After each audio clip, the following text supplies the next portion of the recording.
So welcome to Saturday morning of the 7th Annual Lane Peace Symposium. And how many people were here yesterday? Everybody. So I don't need to say all the things I said yesterday again. That's good.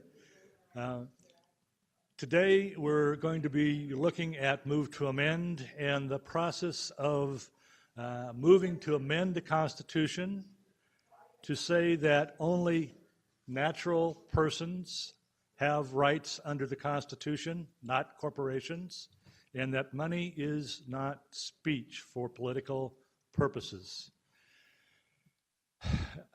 Last night I talked about we're in a period of time where there is a convergence of crisis and a convergence of movements, and that if you look at what's causing and what's dominating, what's causing harm and what's dominating the political and economic system and nature and women and people of color and immigrants, it's all the same source. It is the rise of multinational corporations and the attempt to govern the planet and divorce itself from democracy. So that's what we're going to be looking at today. Many people don't really know that most of our history has been a history of struggle with whether corporations have rights or not. From the very inception of our country to today, the same dynamic has been playing out in different forms, although today, of course, it's globalizing and taking on a more deeper qualitative sense to it because it's harming everything.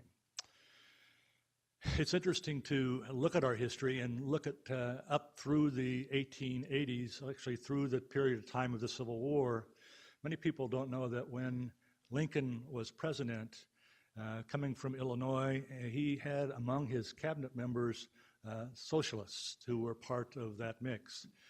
In the 1840s in Europe, there had been a number of attempted socialist revolutions that were put down, and many of those revolutionaries wound up in Wisconsin and Illinois, and they wound up in places where they were having conversations with then not President Lincoln, but with Lincoln, and when he became president, he included them, some portion of them, in his cabinet as president.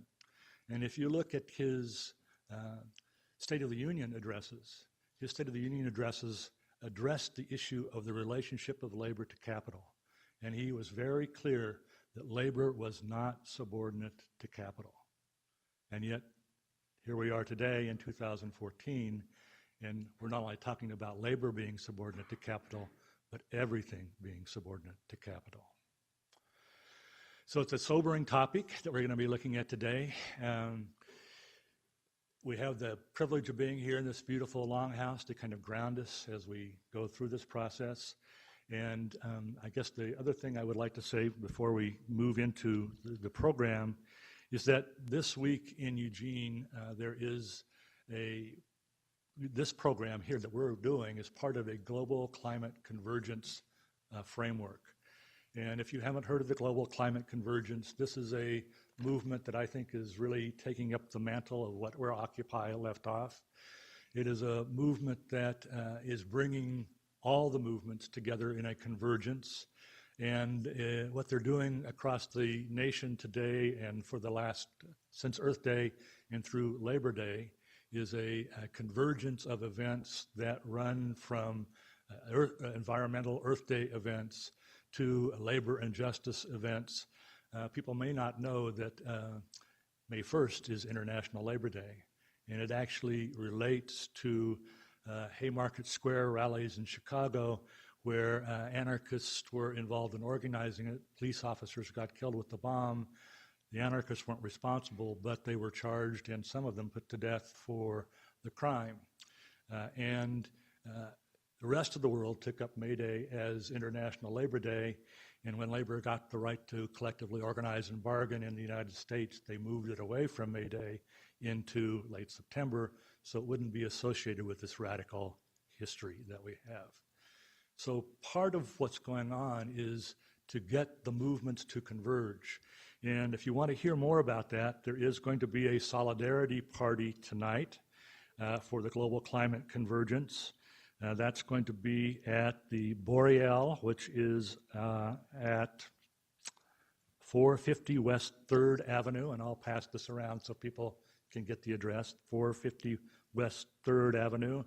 And as part of those festivities, part of the music will be Good Shield and Mignon. And with that, I'm going to bring Good Shield and Mignon forward to play some music for us this morning.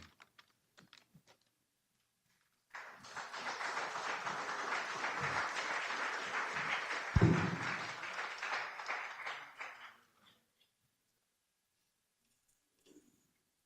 morning. I'm still waking up myself. I didn't mention this yesterday, but I'm actually a direct descendant of Black Elk. A lot of his writings have really influenced me. I felt like I wanted to. He wrote he wrote like 2 books, but there's also just random observations, essays, I guess you could call them. Anyway, I'd like to read 3 of them. One is actually a prayer, and another one is something he wrote called True Peace. It's his what he feels peace is about, and then also the sacred hoop.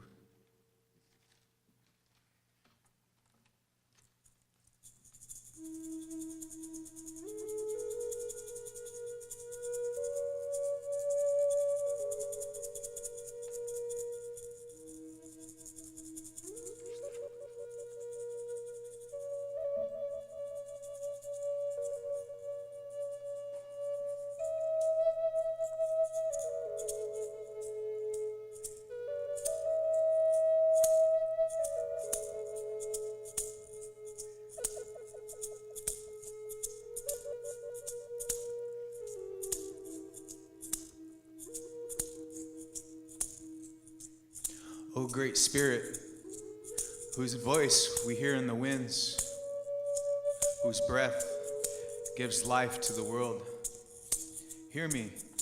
I come to you as one of your many children. I am small and weak, and I need your strength and wisdom. May we walk in beauty. May our eyes ever behold the red and purple sunsets. Make our hands respect the things that you have made, and our ears sharp to hear your voice. Make us wise so that we may know the things that you have taught all our earthly children, the lessons that you have written in every leaf and every rock.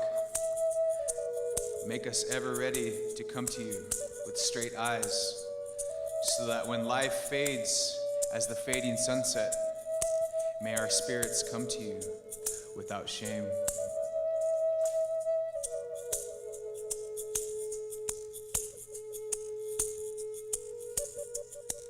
This one's True Peace. The first peace, which is the most important, is that which comes within the souls of people when they realize their relationship, their oneness with the universe and all its elements and powers. And when they realize that at the center of the universe dwells the Great Spirit in everything, and that this center is really everywhere. It is within each of us, without judgment. When we judge others, we are only judging ourselves. Only without judgment of others' ways of life can true peace be obtained. This is the real peace, and the others are but reflections of this. The second peace is that which is made between individuals, and the third is that which is made between 2 nations. But above all, you should understand that there can never be true peace between nations until there is true peace within the souls of people.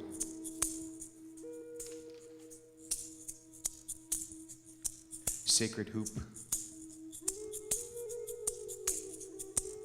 I was standing on the highest mountain of them all, and round about beneath me was the whole hoop of the world.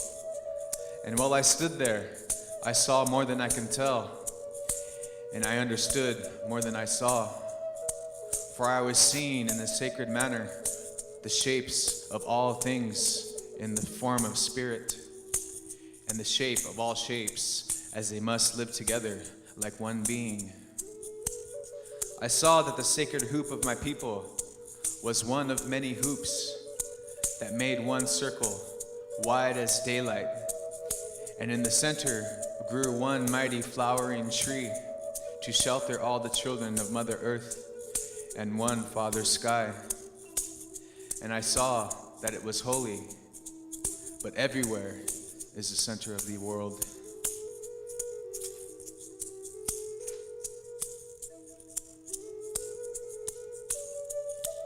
Great circle.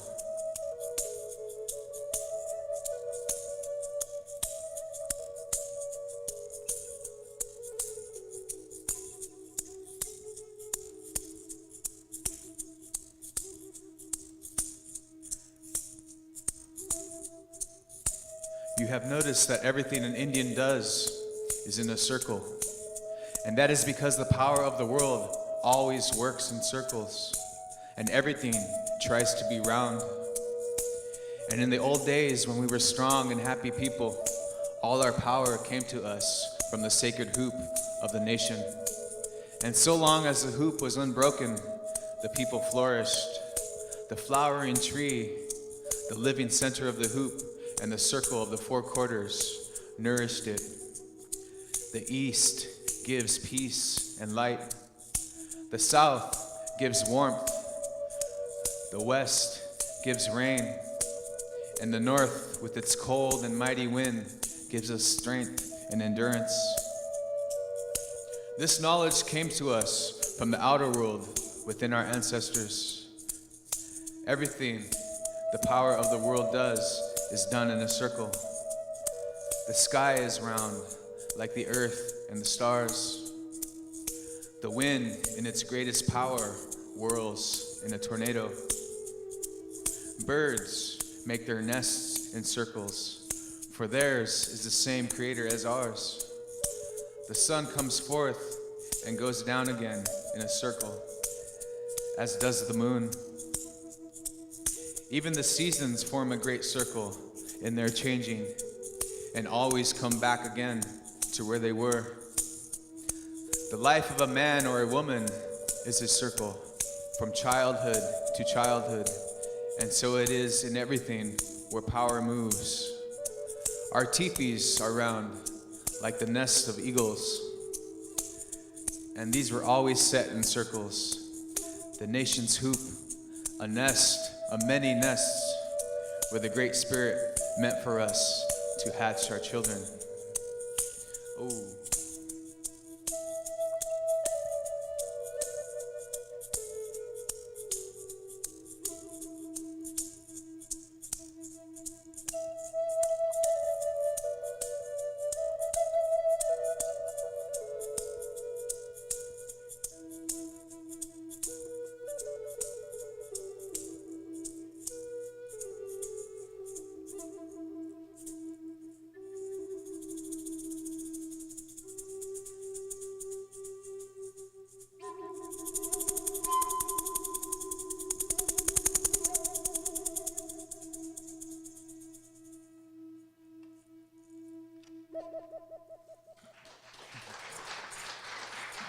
Black elk.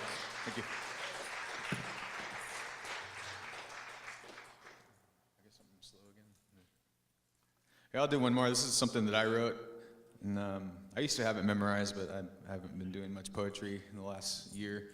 I actually wrote this in Yellowstone.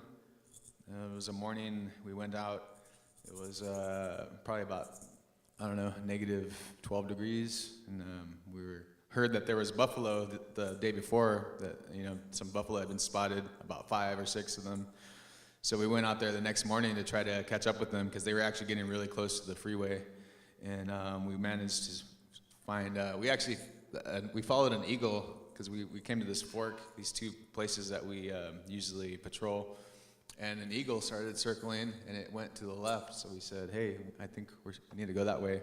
Sure enough, as soon as we went over the hill, there was actually another eagle on the opposite side of the Madison Valley, and there was about 40 buffalo. You know, a lot of them had snow on their backs. A lot of them were still down in the snow. Some of them were standing up and shaking it off, and it's a pretty magical experience. But those two eagles were definitely, they felt like they were there protecting those buffalo. But I wrote this poem. I don't really have a name for it, but it's about, just imagine buffalo kind of walking real slow in 4 or 5 feet of snow.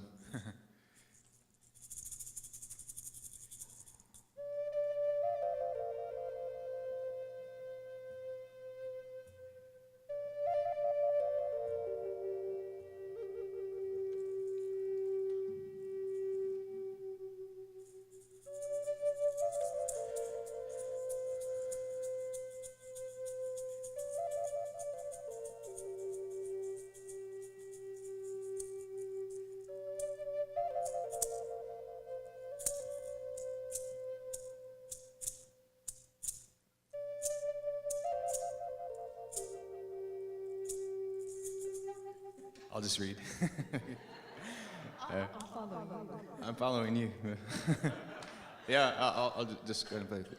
Okay. We're just making this up as we go. Okay, buffalo.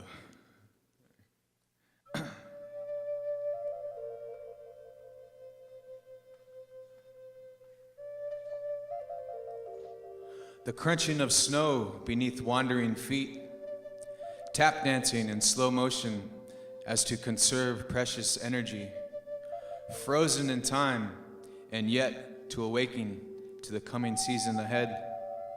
Life, awaiting life, and the warmth of golden chariots of ancient myths coming to pass. 1,000 moons times 1,000 moons, illuminating this night like the countless many before, as another passing era makes way for yet another day. The expansion of pure energy contrasts the condensing of the physical plane, and only the mind's eye perceives what linear logic cannot wrap itself around. Chronologic deception loses grip as conflicting theories battle to no avail. All else continues to spiral on, embracing true evolution. Theoretical mutations contaminates the purity of spirit and the physical plane. Just as the birds and the bees have always been, so has ape always been ape.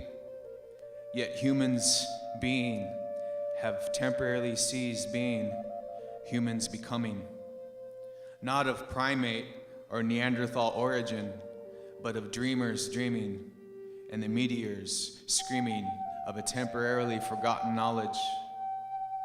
The forbidden fruit is ripening to our awakening. 99.9% of what connects all that is and ever was, like threads woven into a mystic celestial tapestry. Do not forget how we were told that the earth was flat as we were corralled into submission. Always remember how our esoteric instincts have always told us better.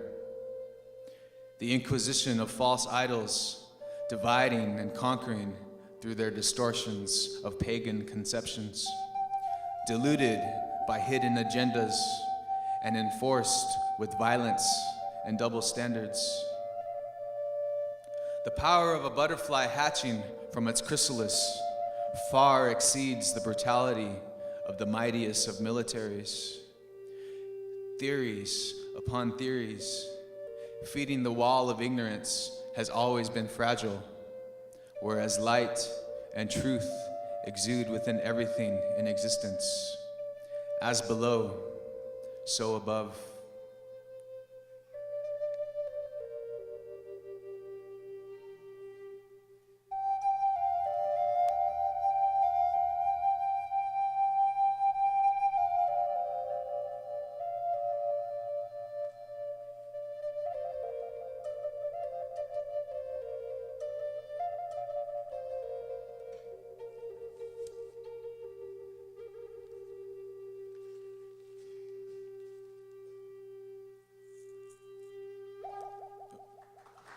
Thank you very much.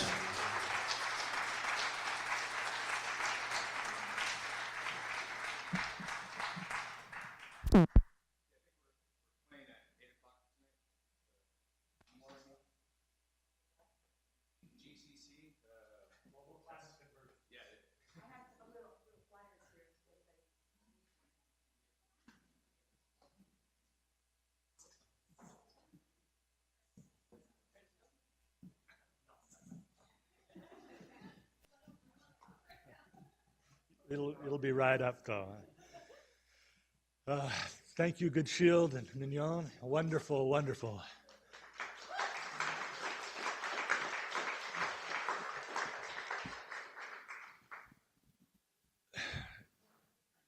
When we talk about what's happening in this country and around the world, so much of it is centered on corporations that, while they're multinational and globalized, are actually having their headquarters here in the United States and are working to transform the global legal rules in ways that benefit them and disempower people. People probably have heard of the Citizens United case in 2010, where the Supreme Court ruled unnecessarily for their Supreme Court decision to take place that not only are corporations persons, but they have the rights to spend unlimited amounts of money independently for political purposes, and that's a right of free speech for corporations, and therefore they can take money out of their own coffers and spend it independently for political purposes. We're going to look at another case later today, I think, McCutcheon, which has just been decided earlier this month, which has ruled that it used to be that there was a limit overall on how much you could contribute to all campaigns. So that if a person wanted to contribute to different campaigns, they had to make a decision about who they wanted to allocate the most money to. But in the McCutcheon decision, what they have now said is that you can contribute the maximum amount to every candidate. So we've seen another infusion of money into the political process. One of the things that I think is really amazing is that in response to this, there has been a growing social movement spearheaded by Move to Amend. If you think about the fact that the Citizens United case was in 2010, and then realize that in those 4 years since 2010, Move to Amend has been able to organize through grassroots politics 16 state legislatures to call for a constitutional amendment. And we need 34.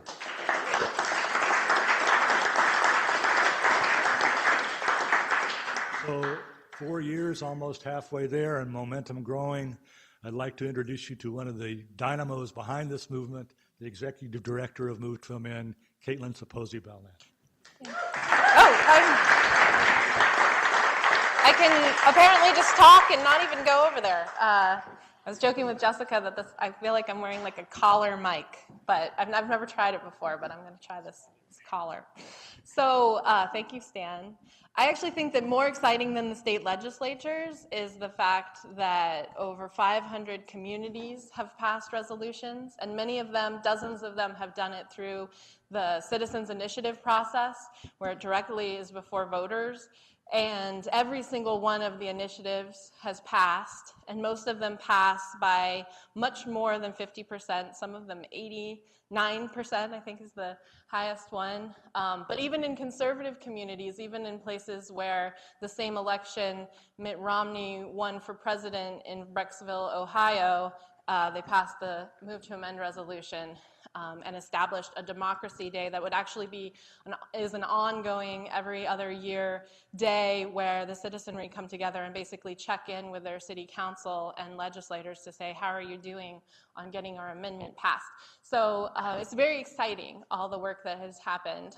And we definitely want to be very clear, though, that while our campaign is to pass what we call the We the People Amendment, Move to Amend actually has two agendas, this amendment, but we really feel as though the amendment provides just an entry point to all the stuff that we were talking about yesterday, about how really we need a new system, right? Because it's not just about this amendment. This amendment is a great entry point to begin the conversation with people. It is common sense, which is why it is passing all over the country anytime it's before the public. 80% of Americans agree with us that corporations should not have rights and money should not be speech, but that is not the only problem, although it is a very big one. And if we don't wrest control of the legal system and the political system from the ruling elite that are doing this through their corporations, you know, all of the other things that we care about. You're probably here because there are actually other things that move you more than money and politics. Maybe I'm wrong about that, but I don't actually think that that is like the end-all be-all pinnacle of like what needs to happen is money and politics. That doesn't really move that many people in their gut. But if we don't address that, then we're not going to be able to bring forth the world that we know needs to happen, we know that we deserve, and we certainly know that we can't continue to perpetuate on the rest of the world. So it's important, though, that we understand that really it's really about building a democracy movement. Move to Amend is not that movement. We are part of that movement, and that movement has already started, and it is global. But we certainly need to put a sharper point on it. We need more people involved here in the United States, and we think that this is a strategic place to start. And so that's why we're doing that. But I want to talk about some of the kind of bigger picture as well. So a couple just, you know, I think one of the assumptions that we talked about yesterday is that the TINA, there is no alternative. Thanks a lot, Margaret Thatcher. That there's no ability for there to be anything else, and that this is inevitable. And, you know, good people might wish for something different, but, you know, this is how it is. But I'm curious, just to kind of give some examples of how this is not how it has always been. How many people knew that corporations used to not be allowed to contribute to the political process at all? How many folks knew that it was a felony in Wisconsin, for example, until 1953 for corporations to contribute any money to the political process? How many people knew that it used to be that corporations were not allowed to make charitable or civic contributions? Anybody know that? How many people know that it used to be illegal for corporations to own property outside of the specific scope of what it was that they needed to do their business? How about that corporate charters only used to be 10 years, maybe 15, 20 years, and then the corporation would be dissolved? Or that the people who ran the corporation had to live in not just the state, but the county where the corporation was doing business? And there's many more. We weren't allowed to have interlocking, board of directors. Corporations weren't allowed to own other corporations. So a board, oh yes, sure. So a board of, you know, two big corporations and the people who are running it are basically the same, and they seem as though they have, right, now these days there's only a few corporations or few people who actually run all of the corporations. There's all these subsidiaries. That used to be against the law. So how did we get from that, and you can look all this up, I'm not making this up. Tom Hartman's book, Unequal Protection, is a good source for a lot of this information, but there are many others out there. So how do we get from that to where we are now, where corporations, as John was saying yesterday, they write our laws. Corporate lobbyists are the ones who write all the important laws. So some of that is what I want to talk about, because I think, and Move to Amend believes that in order to figure out how to move forward, it's important that we understand our history. And one of the kind of key principles of colonialism is you take away people's history.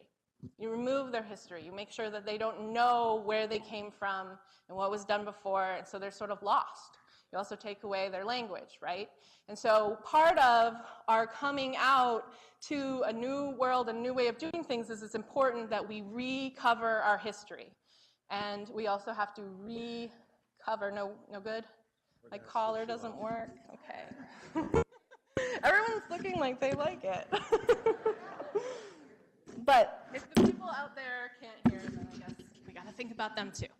Okay, so tell me if I am not doing this right or holding this close enough. Okay, this is going to be hard to do for 3 hours, so here we go. All right, so we need to know our history. We also need to recover our language and make sure we're not using language that perpetuates what we're trying to undo or props up the system that we already have. So it's important to be intentional about that. So I'm going to talk a little bit about the founding of the United States of America and how it was that our history in this country from the very beginning goes back to a history of having a relationship with corporations. So first of all, let's be clear on our definitions. So what does corporation mean?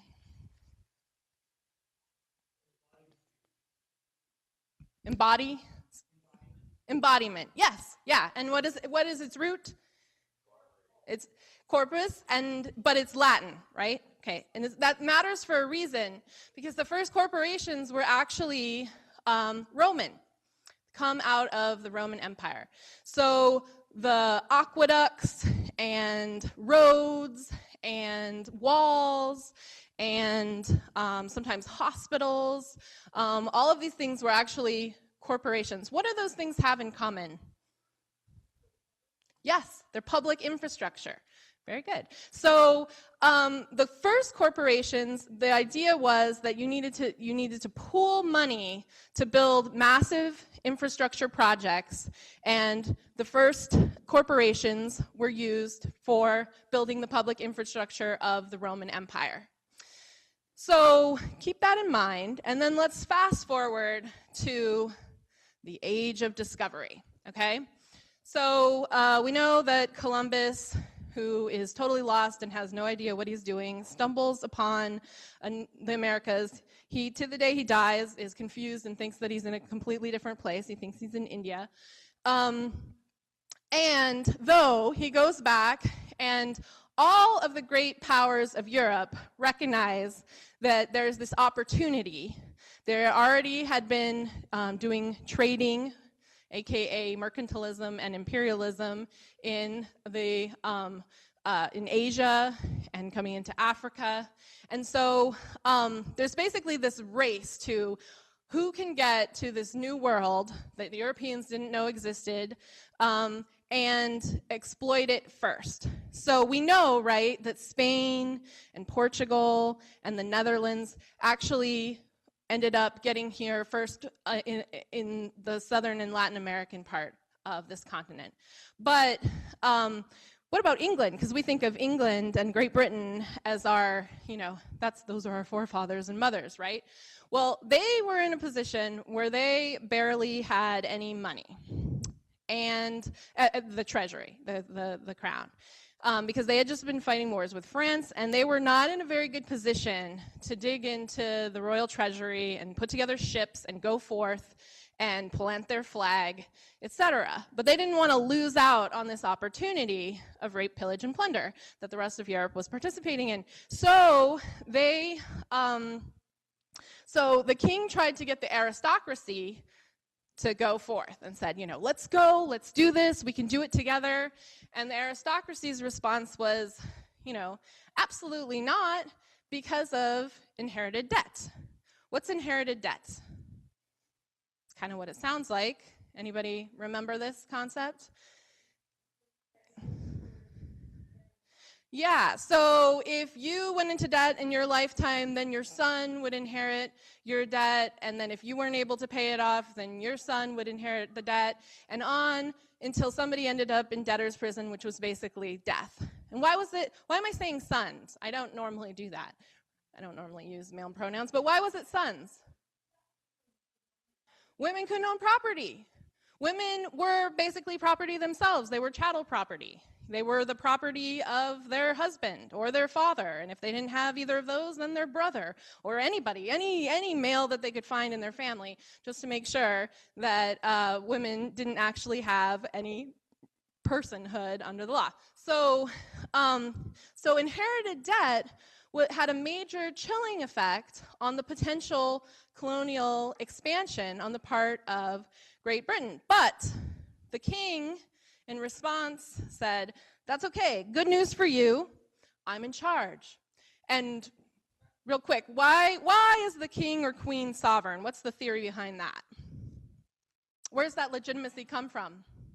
Right, the divine on earth, straight from God is the idea. So sovereignty is a really big deal. Sovereignty means that you can make up basically anything you want. So if you need a new institution, you can just cook it up. So the sovereign king creates a new institution called a crown corporation. And in order to consecrate that new entity, it's given a charter, a royal charter. And the charter, think of a charter as basically like the constitution for the corporation. It spells out what they can and cannot do. And it does spell out not just what they can do, but also what they cannot do. And it talks, and so they invent these new organizations, and the kicker is that these new organizations are not going to have inherited debt for the people involved. They're going to have limited liability. And limited liability, the idea of that is you're only liable for the initial investment that you put in. So a very risky venture, like going thousands of miles across the ocean in a sailboat, basically, where there's pirates and storms, and when you get there, you know, you have no idea what you're doing, and there are whole peoples who are there, and they're, starts off okay, but then as you start wreaking havoc, the response is not so nice. And so it's a very risky business venture, but for these elite few, they are able to pool in their money, and then in return for this gift of limited liability, the sovereign says, I'm going to take some off the top, and we're all going to get rich, and it's going to be fabulous. And so everybody else still has inherited debt. In fact, many of the people who were brought here from Europe were those people who were in debtor's prison, and the debtor's prisons were so overrun, and so many people, because everyone was getting really impoverished. They had to find somewhere else to stick them, so they put them on the ships and brought them over, and that was where we had indentured servants, and then sometimes even people who were enslaved from Europe. So a new creation is invented, and in a lot of ways, not the way that we would think of the public, but if you think of the monarchy as the government, because that's who was the government then, it again is the government pooling private money that they don't have enough of themselves to build infrastructure for their good. Not for the greater public good, but only a few of the people are actually considered people anyway, so for those folks. And if you look at the Revolutionary War and the rhetoric in response to the build-up to the war with Britain, a lot of the rhetoric is actually not just talking about the king and not just talking about Parliament, but actually talking about these crown corporations who were the ones who actually were doing the governing work.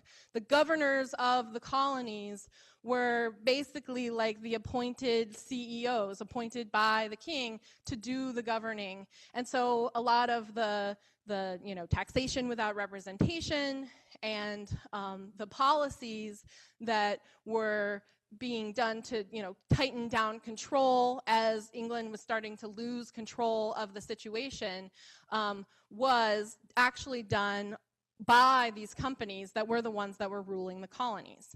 And so, the Hudson Bay Company, that actually became New York. Georgia was a penal colony. It was one of those colonies where all the people who were in prison ended up getting put.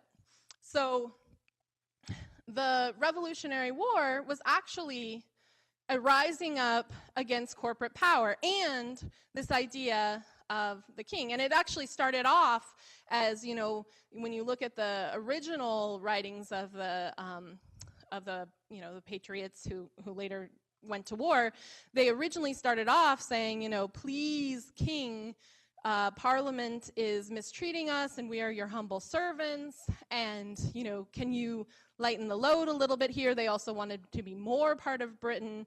But then something happened in the basically period of just like 10 years where they moved from that to actually, we're going to declare war on the greatest superpower in the world. But what's interesting is that the companies behind all of it actually had more power than Britain. So what's the big company that comes to mind when we think, oh, you know, Boston, Revolutionary War? What comes to your mind? Tea, right, the East India Company. And what was the story with the East India Company? They had this tea, and they were trying to dump it off on the colonists, and so they levied a tax on all the other tea as a way to try and incentivize people or punish people for buying any tea other than the tea from the East India Company. Why would that matter?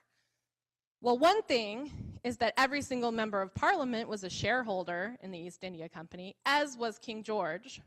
So a little bit of like corporate government collusion. Does that sound familiar?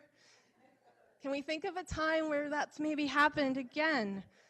Halliburton? I don't know. So that was part of it. And that was part of where the outrage came from, as people recognized, wait a minute, you are basically trying to take advantage of us for your own gain, and, you know, we're not going to have it anymore. It's also interesting, I think, that the East India Company had the largest standing army in the world at the time, actually larger than Britain's army, their own private army.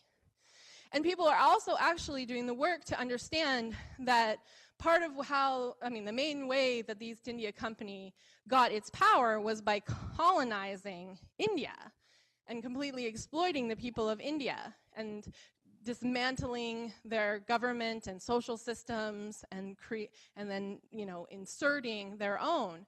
And so people were actually doing research and understanding that and making the case, you know, this basically evil force in our midst is not something that we want to stand, and it's exploiting people over there, it's exploiting us here. And so not like everyone knew this, but there was actually some folks who understood a sense of solidarity with people in India. So yes, we rise up in response to not just the king, not just Parliament, but actually the crown corporations, and then create a new system of government. And who is the sovereign, in theory at least, in our new system? We the people. Yeah, and where is that spelled out? In the Constitution, right. There's the Declaration of Independence, and there's actually, you know, more than a decade of time where there was another system of government, the Articles of Confederation, was the document that ruled the states. That was more based on the way that the Iroquois Confederacy had their system of government set up, where you had these sovereign nations. That was the idea, these sovereign nations like the states coming together in cooperation. But the Constitution is what ended up being the law of the land. It's interesting, I'm sure there's people here who kind of know that story of like, that the Constitution was a coup on the part of the merchants who were worried about all of the democratic power and excitement that the Revolutionary War had stirred up, that people had fought for. And the Articles of Confederation were troubling to that elite because there was no mechanism for them to levy taxes on everybody, but there also was no mechanism for them to really have like a military. And all the states had their own rules, and we are taught in history that that was like way too confusing, and it didn't, you know, and it needed to be evened out, and that was the problem. It was chaotic. But actually, I mean, think about it. That was just local control. That was, you know, every state having its own currency, prioritizing local commerce and the local businesses and the local trade over something from outside. And so the real reason why the Constitution was created, and the reason the whole thing about, you know, how it was in secret and We didn't get to actually hear about the deliberations until years later, and it was all closed. I mean, does that all sound like the way you found a democratic system, right? That the people who weren't there don't get to know what you talked about? Does that sound like if we had, our delegates from every state today go and have some secret meeting, we would all go, yeah, that's cool. I'm sure that that's going to work out well for us, right? I'm sure that they're thinking in our best interests. And at the same time, that is not what the people of this new country thought either. They were outraged. Talked about Thomas Paine last night. I mean, he was actually very upset about the Constitutional Convention. A lot of folks think there's a reason why Jefferson was sent to France and wasn't around when the Constitutional Convention happened. And so, and actually it's really important to remember that the original Constitution that was proposed did not contain the Bill of Rights, right? Those are amendments. We think of them as, the foundation and the intrinsic. That is the Constitution, right? When you picture the Constitution, do you think about the Commerce Clause and the Contracts Clause? No, you think about the First Amendment, or maybe the Second or Fifth, Fourth. You think of those amendments, but not the fact that what it really was about was the first free trade document for this country, saying that the states would not be able to regulate trade between their borders, and in fact this would be a free trade zone and material would be able to go back and forth. And who does that really benefit, right? The people who have the resources. And it was only the amendments that were needed to get anybody to agree to it. And even so, not all the states ratified the Constitution, which is what was supposed to happen if you were going to change it. That was the rule. Also interesting, Jefferson proposed 2 other amendments. Does anybody know what those were? Anybody? Freedom, Stan knows. Freedom from a standing army in the Constitution. Imagine if all we had was a militia, state militias, and no standing army, and that had been from the beginning. And then the other one? Yes, freedom from monopolies. And what that really meant is, in a lot of ways, was freedom from corporations, because those crown corporations were specifically chartered to be monopolies. That was so often the case. The Africa Trading Company. What do you think the Africa Trading Company traded in? Human beings, right? Human beings who then were slaves. And so, nonetheless, though, we have the Constitution, and we do have a fundamental thing that happens where instead of having the king, we have we the people, at least on paper, right? And what's the other entity that's talked about? What's the main entity that actually is talked about in the Constitution? States are mentioned. And that's in the context of talking about the government. So really, the Constitution spells out the framework between we the people and the government, right? And the idea is that we the people have individual rights, and government has delegated duties. And who delegates? The people, right? Exactly. And duties to who? The people. Exactly. So all legitimate power is here, right? And to the extent that there is any power over here, again, it's delegated to government to basically carry out the needs of the people. That's the theory. That's the principle, right? So another component here is, so of course, I kind of already said this, but so the people are free and sovereign, and government is subordinate and accountable.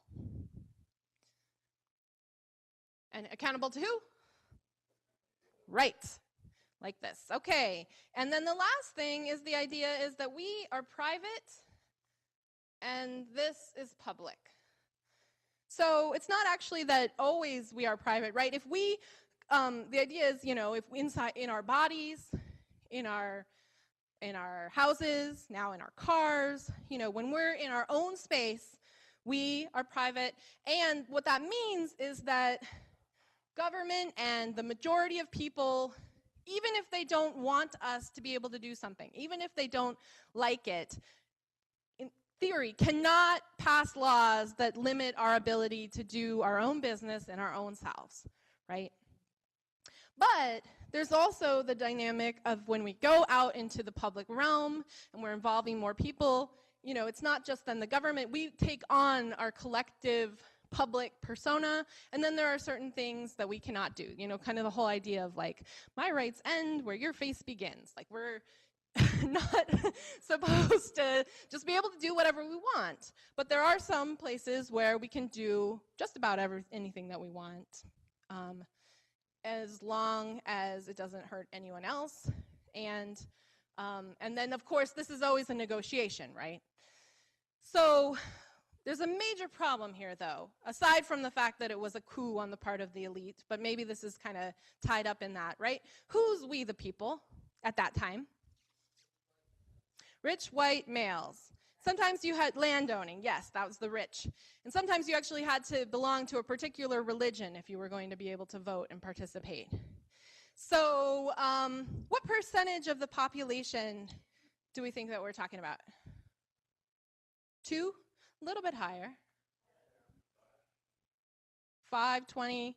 So it's about 5 to 8% of the population is we the people. So who is left out of it? People, right, the people. But let's name them, right? Because lots of times it's like, yeah, you know, whatever. That got worked out, though, right? Women, black people, people who were in slavery, people who didn't have enough property, people who were in debt, Native people, children. You had to be a certain age, right? Sorry? Right, if you didn't have enough property, anybody who wasn't white. Right.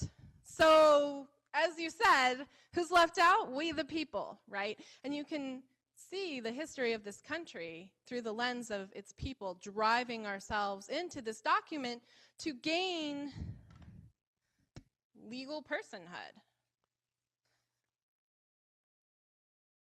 And we're going to come back to that in a second, but let's talk about corporations just real quick. So, all the things that I told you that corporations, basically rules that corporations had to live by, does that seem like that puts them over here? Can't own property outside of their doing business, can't, you know, have the shareholders have to live in the county where they work, can't contribute to political campaigns, right? There's all these rules that are on them. So the corporations that were created at this time, there were corporations, but the reason why was because, once again, different reasons, but once again, you had a government that didn't have the resources to build the infrastructure that was needed for the public. So roads, bridges, etc. The government of this new country that had just fought a war with the biggest superpower in the world and was quickly making enemies on the other side of it, was not in a position to build that infrastructure, and so they needed private money, because there were some very wealthy people. And so they needed private money to build that infrastructure, and so, once again, the idea being, well, if you're sovereign, you can make up new institutions. You don't need to ask anybody's permission. So they borrowed the concept of the Crown Corporation from Britain, but changed it a little bit. So state legislatures, instead of the king, were who created these corporations. And if you wanted to start a corporation, you went to the government, you petitioned, and you made the case. And you said, I am going to, you know, I see this need to build a road. Sometimes they would even say, we need to build a road. Who wants to throw in for that?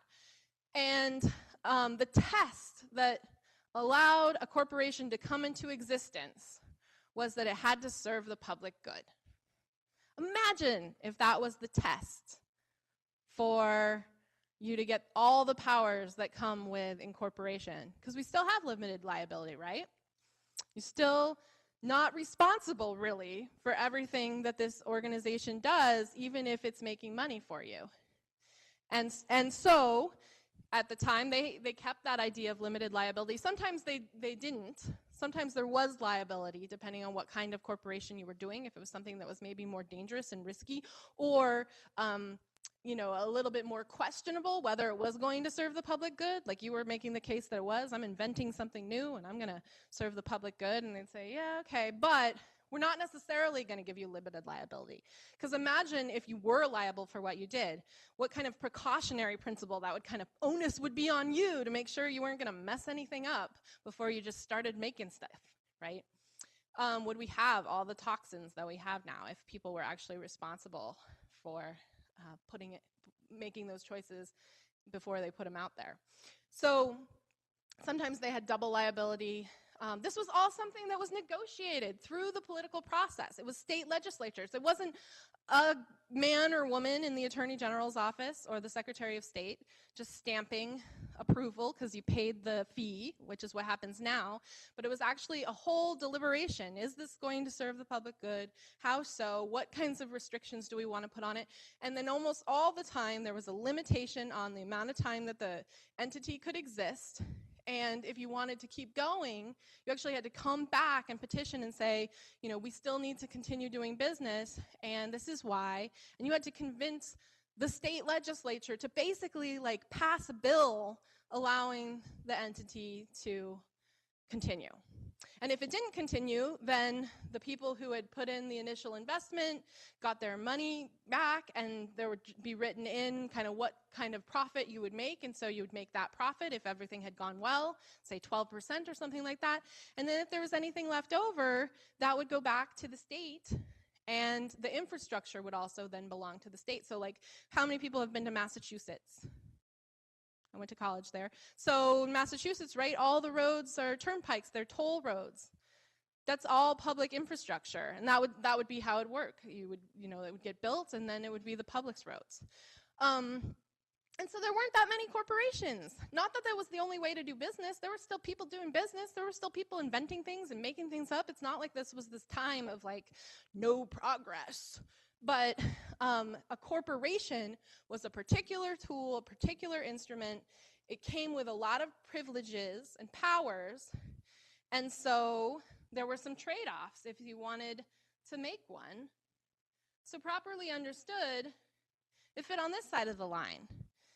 And the charter, just like it had spelled it out in the colonial corporations, the charter would spell out what it could and could not do. And they were not taken lightly. And so, you know, it was not exactly a public institution. It was a public-private kind of thing. But in terms of where ultimate authority would lie, it was not with the corporation to make decisions for itself or the people involved in the corporation. So that kind of sets the stage for all of this. But this is not where we are right now, right? So why? Well, actually, let's just go ahead and go straight to the thing, and then we can ask the questions. Let's talk before we do that, though, let's just talk for 1 second, going back to legal personhood, right? So I said that our history is a history of people fighting for legal personhood in response to the fact that they were left out. And I think it's important that we not just say, well, you know, that was the time, so it was kind of like, it wasn't their fault. That was just sort of the way things were, right?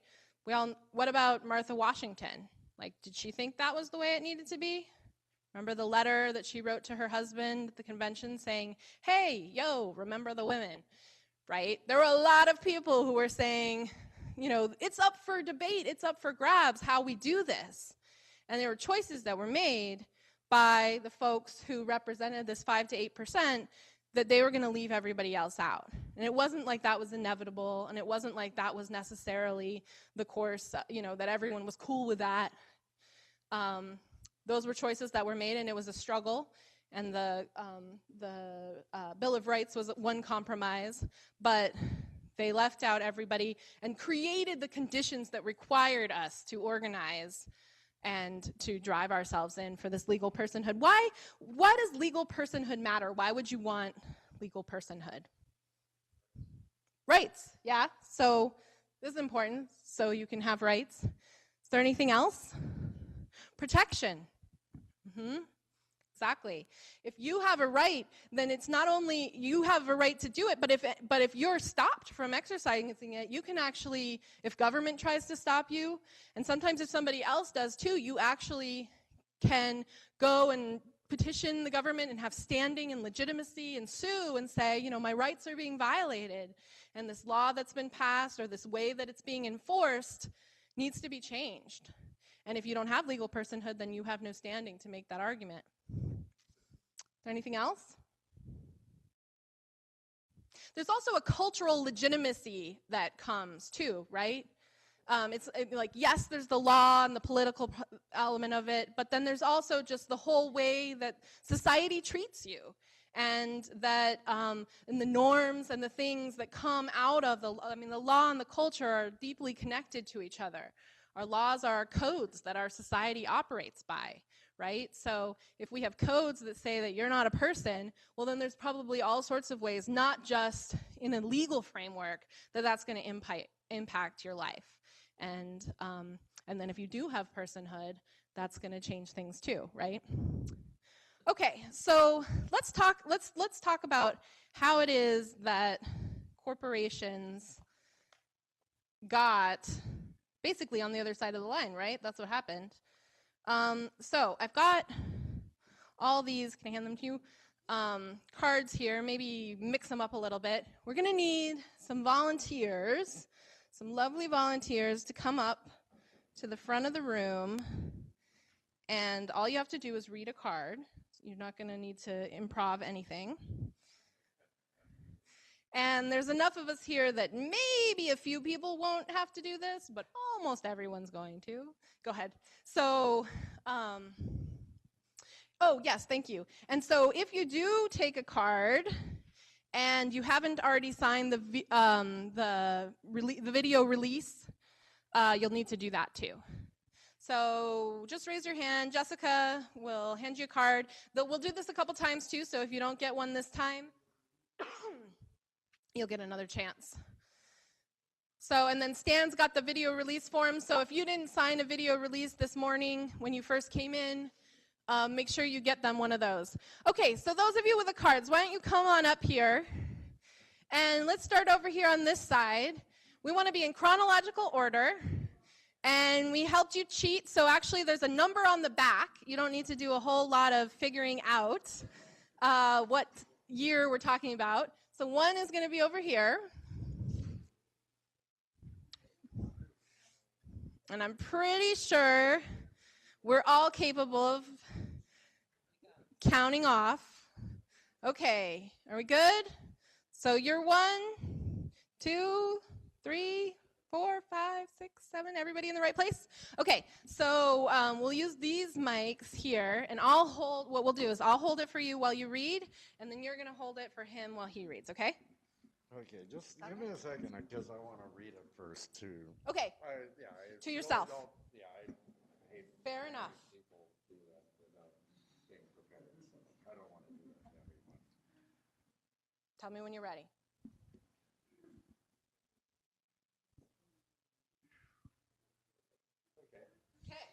Santa Clara versus Southern Pacific Railroad, 1886.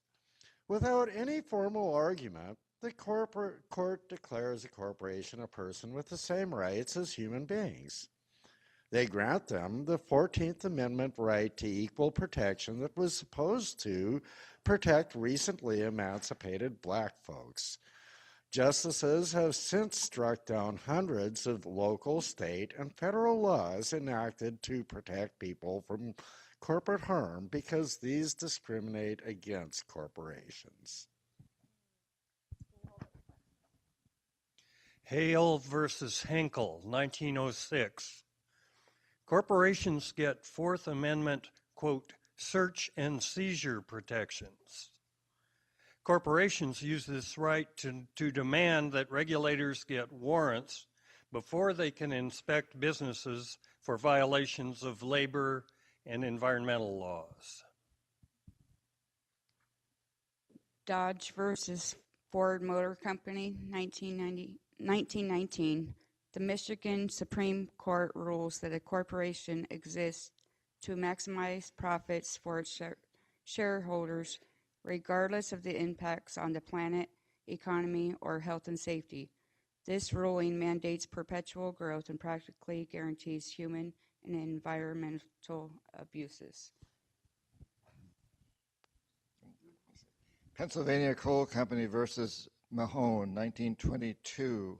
Corporations get the Fifth Amendment protections against the government taking their property without compensation.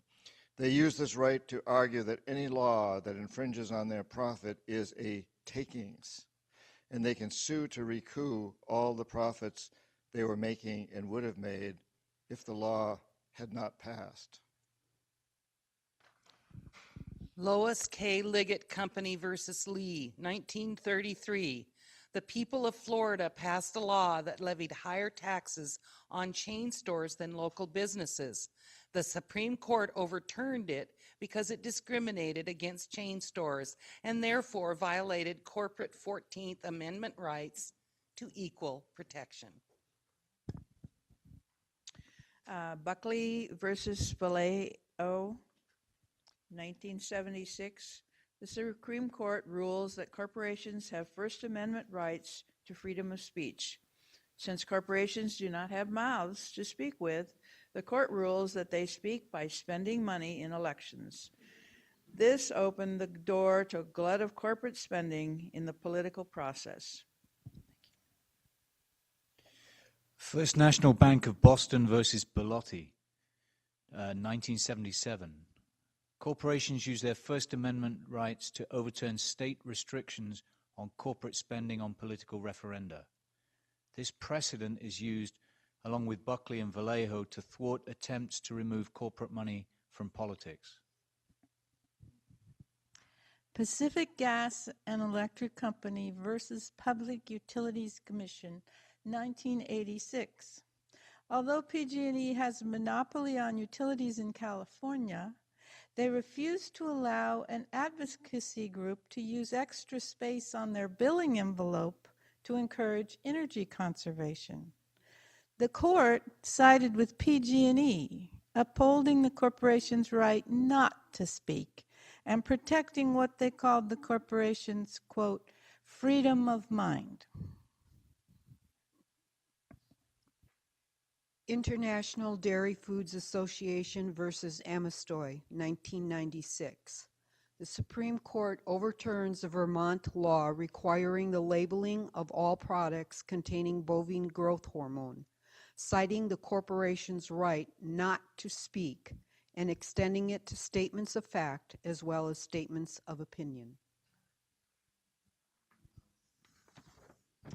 Citizens United versus Federal Election Commission.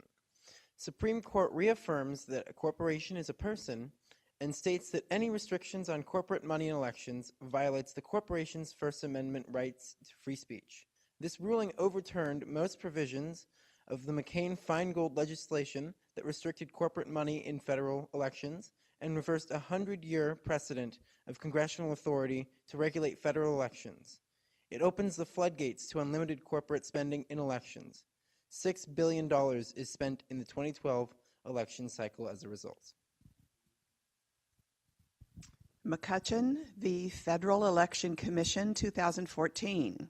The Supreme Court rules that aggregate limits restricting how much money a donor may contribute to candidates for federal office, political parties, and political action committees are a violation of the First Amendment. Also rules that quid pro quo corruption is the only type of corruption that can be regulated against, and that influence over the political process and access to legislators is not corruption. So that just happened. So why don't y'all stay here for just a minute? Does anybody have any observations or questions in response to all of this?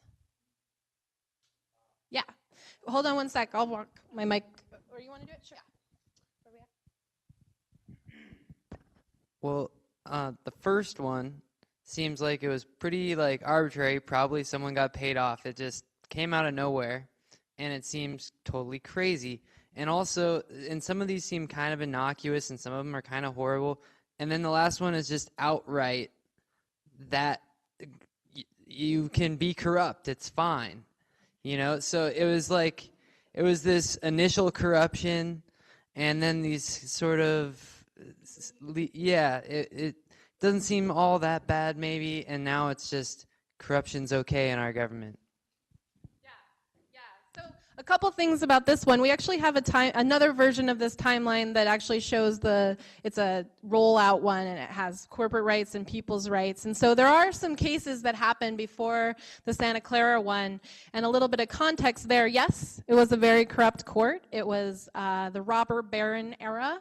All of the Supreme Court justices were ex-railroad lawyers and railroad CEOs that served on that court. There were actually a series of cases that came up before that where they were arguing that corporations should have rights under the 14th Amendment because a corporation is a person. And the court actually said no repeatedly over and over again. And then it was this weird case where actually they didn't even rule on that. It was maybe said in the kind of head notes at the well, it was definitely put in the head notes at the beginning. It's not even for sure that it was really even said. There is definitely a kind of a conspiracy theory about it. There was another case that was explicitly ruled on, so don't get too excited about, oh, hey, we could just go back and point out that, that one was wrong. No, unfortunately, we have, 130 years of settled law based on the principle. But it is interesting that in order to even get this, it is corruption and, it's the robber baron era, right? Even our sanitized textbooks call it that because the graft and corruption was so extreme that you couldn't really name it anything else but that, right? And maybe we're kind of in that same sort of spot now, although they've gotten smarter about it. Anybody else have any observations or questions? Yeah, you want to come up this way? We want to make sure that folks out in the land can hear it. Okay. One of the things that I was observing, and I thought before I came here, was that the massive amount of money that corporations can use for their free speech comes from my pocket. And that is actually a violation of my free speech because I wouldn't say that. And besides corporations, there can be other groups. I'm a realtor and I pay dues. And sometimes my money, and I've actually kind of fought this and lost, my money has gone to make political statements that are in direct opposition to my beliefs. So I'm starting to see a little crack in the logic of money being free speech if my money is not reflecting my free speech. Yeah, well, and unfortunately, there's a lot of cases of that actually where you get into the story of it and it's more complicated. It's like, okay, well, if a corporation is people, which people in the corporation are the ones that are, is it the shareholders? Did they all decide this? Is it the employees? Why not, right? I mean, if I were a Martian and I came down from outer space and I said, I have heard a lot about this Nike corporation, right? Who is Nike? Take me to Nike. This person who is wreaking so much havoc on, where would you take me? Would you take me to Phil Knight? Maybe. But what about the shareholders? Would you take me to a building? Would you take me to the corporate charter? It's like, what even is the corporation and who is it? And there's also a real double standard that happens all the time. I think it was the case that you read, John, about Pennsylvania Coal Company versus Mahan. Okay, so this case, you want to read it again? It's 1922, Pennsylvania Coal Company versus Mahan. Corporations get Fifth Amendment protections against the government taking their property without compensation.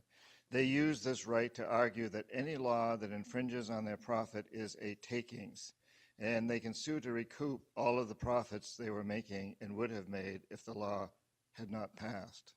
Okay, so the story, though, of how this came to be is that So y'all probably know, right, that you can hold mineral rights and not necessarily own the land property rights to where those minerals are, right? So if you have mineral rights, say to coal, and you're a coal company, you can actually go onto somebody else's land and dig the coal out. And what was happening in the 20s is that in Pennsylvania, people's houses were actually collapsing because these coal companies were so, insistent on getting every last drop that it was actually collapsing people's homes. And so Pennsylvania passed a law that said, okay, you can have coal rights, but you can't, there's limitations on how much of it you can take if it's under someone's home. Right? And that person has property rights in theory, right? So they were trying to protect that homeowner's property rights. And in response, the coal industry sued Pennsylvania and said, okay, you can pass that law, but then all of that coal that is left in the ground, you have to pay us for, because we otherwise would have, that's a takings. That law was a takings of our right to profit. So there's two things about that, right? There's several things about that, right? What about the homeowner's property rights? Like, why does that not matter as much? There's also this idea that a regulation, that you have a right to future profits.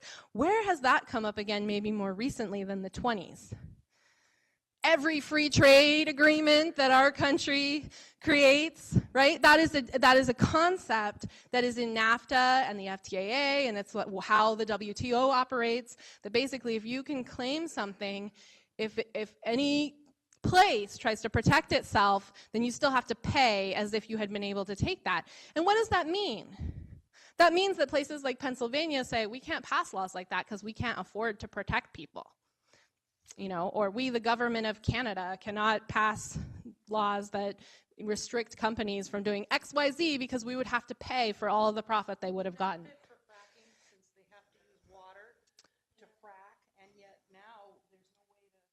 Certainly the concept, yeah. And what you've raised is that it's not that every single regulation that we've ever passed in the history of the world has been undone, but every single one is vulnerable. Every single way that we might come up with to say, maybe we should limit this or that because we found that it's dangerous or not in our best interest, is vulnerable to some company or group of companies that have enough money that they can actually sue in court, and if they don't win the first time, then they'll try again. And it's not just the Supreme Court where this corruption comes from, right? This is happening on all levels of the court, so you don't even need to get up to the Supreme Court lots of times in order to get your laws overturned. And the lawyers of the cities and the towns will say, don't even go there. We've got to come up with some other solution that doesn't include that because that's too expensive. Well, I just wanted to address the observation when we were talking about who is the corporation. And I just want to remind everybody that a huge part of who the corporation is me, is you. Because the one power we do have, other than everything we're doing today, is to think about how we spend our money. Because we are giving our money, even though there are a lot of other ways they can take it from us without us necessarily going and purchasing something. That is a huge power that we have that we don't always realize. Monica, do you want to add something? Yeah, please. Thanks. Well, I don't want to answer, but I'm going to come out here. I'm a radical, and I define radical. I define radical as getting to the root of the problem, and but I believe this. This goes along with that. I believe that profit is stolen wages and benefits from the people, and so we need to think like that because it's getting stolen more and more. And how it fits for this is if they steal everything from us, which they're stealing from us because we're working just as hard as we've ever worked for less and less. Because of the law of maximum profit, then basically they're taking it, and if money is profit, then they're taking away everything because they're taking away our voices. But I just want to say, I believe that profit is stolen wages. So. And to that point of spending our money, I think that of course, I try to make choices with how I spend my money, and I imagine everyone here does, because it is one of our resources that we bring to the table. But if we allow ourselves to just think of our power in that consumer realm, we're really giving up a lot of other potential power that we could be exercising. And it's not an accident that we're really encouraged to think of, if you want to be powerful, if you want to make a change, vote with your dollars. It's like, what does that mean when you look at the chart that we saw yesterday about like where the dollars really are? How much influence can we really have? And what about all the industries that are not consumer industries? Like, how exactly am I going to, bring the military down with a consumer boycott? I can't, right? Yeah. Going back to this Pennsylvania Coal Company, it's one thing I find very interesting is that a few years ago, the World Bank, the IMF, insisted that Cochabamba, Bolivia, give its water system to Bechtel Corporation. They sold it for a very, very small price. Bechtel immediately increased the price of water across the board. Some people had to pay 4 times what they had paid before. And Bechtel sued people who tried to collect rainwater, indigenous people in Bolivia, and they said, no, we own the rainwater too. We own all the water. And there was a big riot in Cochabamba, led to a large degree by Evo Morales, who's now president. And eventually Bechtel left, gave the water company back to the people of Cochabamba, and sued for lost profits. But they couldn't do it because to their U.S. corporation, because there was no, I can't remember what the law is, but there was no there was a legal relationship between Bolivia and the United States that made it impossible for them to sue out of their U.S. corporation, so they went to their Netherlands corporation. So, Bechtel's not an American corporation, it's an international corporation, and sued through their Netherlands corporation. And the lawsuit was going on, and Evo Morales had been one of the leaders, and when he was elected president, once he was elected president, Bolivia went away. Bechtel went away. Bolivia went away from Bechtel. And I just saw it, it's possible that little country stood up to, but of course the story goes on, and just not long ago when Obama ordered Morales' plane to be brought down in Europe because Obama thought that maybe Snowden was on the plane. And so he ordered another country in Europe to force the president of Bolivia's plane to land and be searched, which seemed like a total misuse of sovereign rights. In addition to that, when Morales came to speak at the United Nations, his bodyguards and assistants were not allowed into the United Nations because they'd have to pass through U.S. territory to get from the airport to the United Nations building. And we're seeing this happening now with the new ambassador from Iran is not being allowed in the United Nations, which I think is an incredible disgrace. So you walk into the United Nations building and you're told it's international property, it's not U.S. property. The United States has given this property as an international, but we own all the land around it. So nobody can get to that building without our permission. Anyway, just an added comment. I would say let's just go with jerks, right? Yes, yes.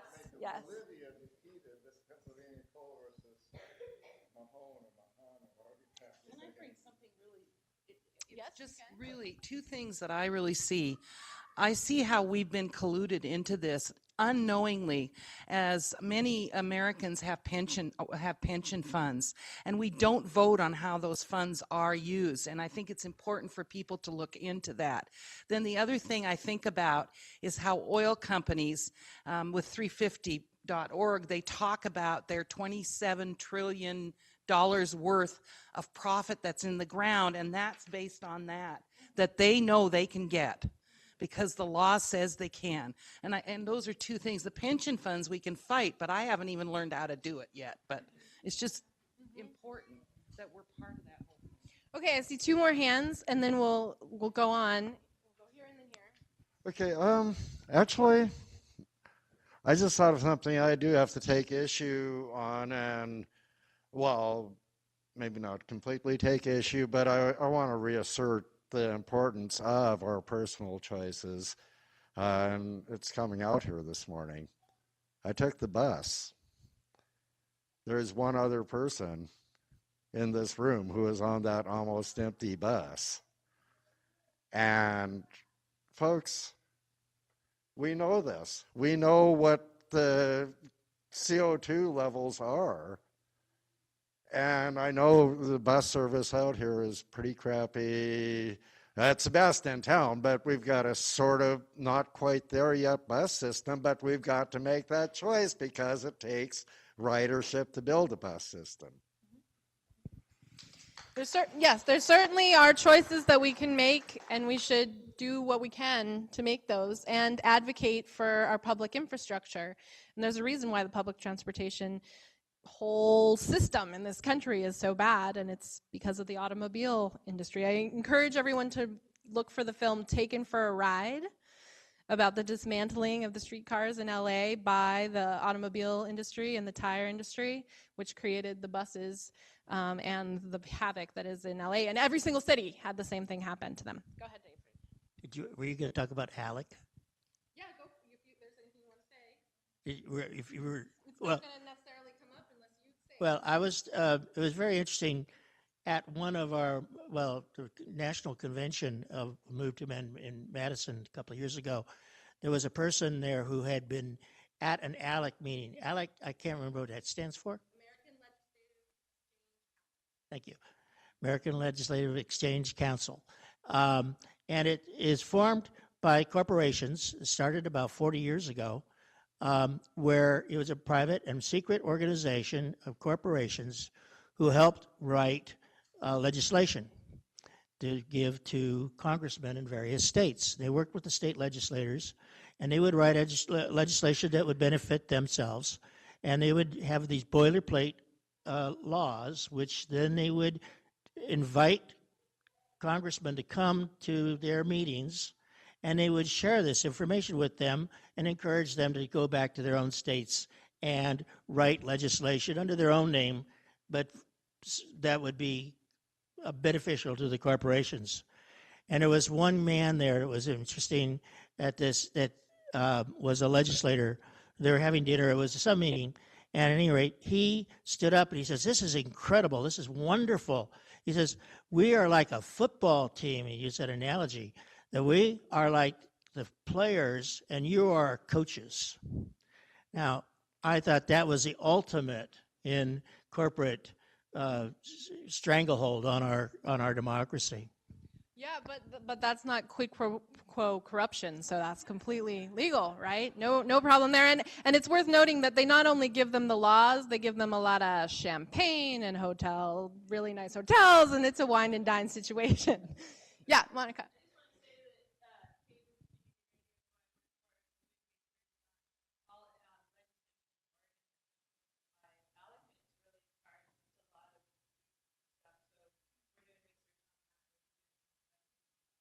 Yeah, so tune into KBOO to find out exactly how that influences Oregonians. ALEC Exposed. Okay, so why don't folks, thank you very much. Have a seat. You can hand your card to Jessica. While they're sitting down, did you want to add one thing? I feel like I should say that I understand voting with your dollar and your personal choices, and I agree we have to do that, but that is the game that they're playing, and it's rigged. Our dollars don't mean anything to them, really. I mean, it's a rigged game that we're playing, and what we need to vote with is our energy and our time and our bodies, and that's the real vote that we can make, I think, that's going to make the difference. Our money, the money is a rigged game, and that's what we're trying to work for. So I have to say that. Okay, so why do we think that corporations went through the law to kind of change their whole, because what I was describing before sounds like a pretty weak institution, right? All these rules and rigmarole that you have to go through, not a lot of incentive to incorporate. It was a very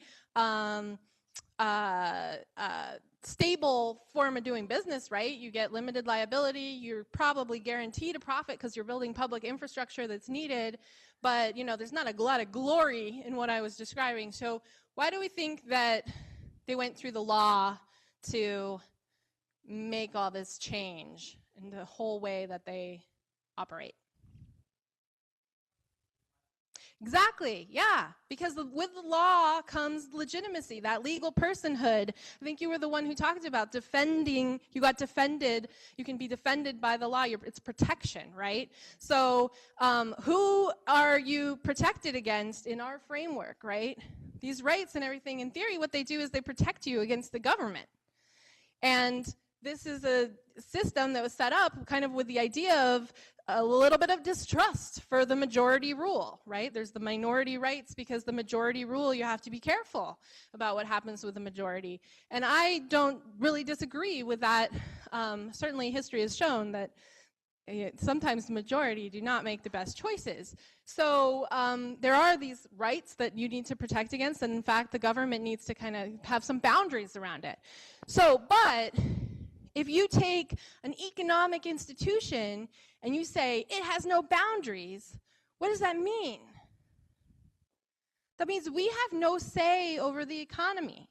And it fits in nicely with this idea of the invisible hand of the market, and we're going to vote with our dollars, and that's how we're going to have power, and the whole thing's going to just sort of be this thing that's outside of our realm, that's outside of democratic control. And I think, I mean, that's an idea that I sort of struggle with questioning, right? Because gosh, if we had, you know, what if we would be voting over what kinds of businesses we want to have? Well, maybe we should, right? Maybe those should be choices that we actually get to make or have a say in at least, right? But we've seen through, you know, these examples of cases, and those aren't the only cases, that what actually is happening in the times when people are trying to say, we actually do want to put some boundaries on. We want to say that we want to protect our local businesses over chain stores in Florida. And the Supreme Court says, you don't have that authority. That's outside of your control. So we do have some power though, right? I've talked a little bit about some of the amendments that we had to our Constitution, and there are others. There's that history of us driving ourselves, people organizing ourselves to drive ourselves into the Constitution. So let's talk about that. Let's look at that. So let's see. We need some few more volunteers, and we'll walk through that. Excuse me one sec. And again, if you didn't sign the video release form, make sure you do that as well. And we can have repeat people, but if there's anyone who's excited to do it who didn't do it before, then come on up. Yeah.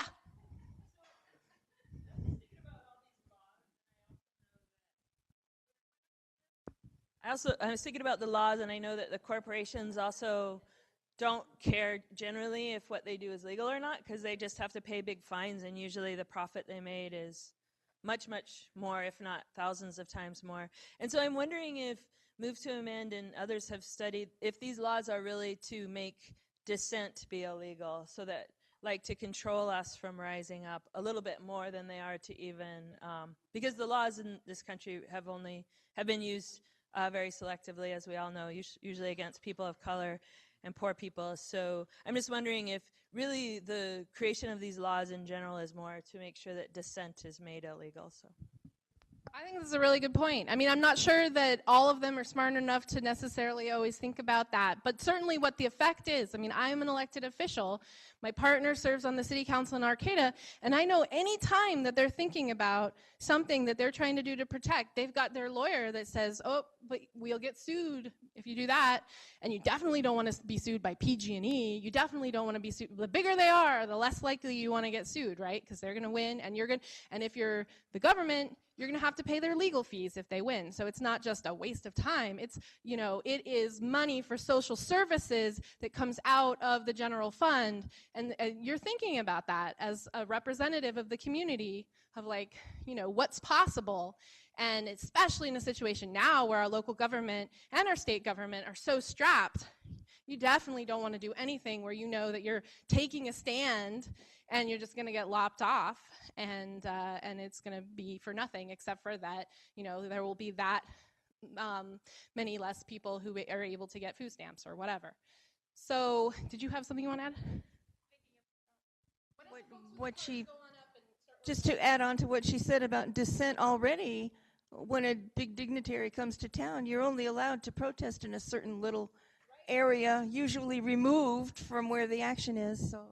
Right, yes, these free speech zones that are, were created in response, and I'm sure that they've been used before, but in my lifetime I know that they started to come in response to the protests against the WTO and the IMF and World Bank meetings. So yeah, so what does that say about like our free speech, right? They can do whatever they want with their money as long as they're not like literally saying, here's $10,000, pass my law, and we get to be in a little box to say what we think. Okay, so y'all in order? You found the numbers on the back? Missing 5? Anyone 5? Are you 5? You're 5, all right, you're over here. Okay. Yeah, it would be chaos if we just did it all in any order. Okay, so we'll start over here again. Bill of Rights, 1791. Outraged revolutionaries reject the Constitution as an elite property document and refuse to ratify it unless it contains basic political protections against the tyranny of the state. Their struggle is successful, and they drive through 10 amendments to the Constitution that protect people's rights to freedom of speech, assembly, religion, and the press, as well as others.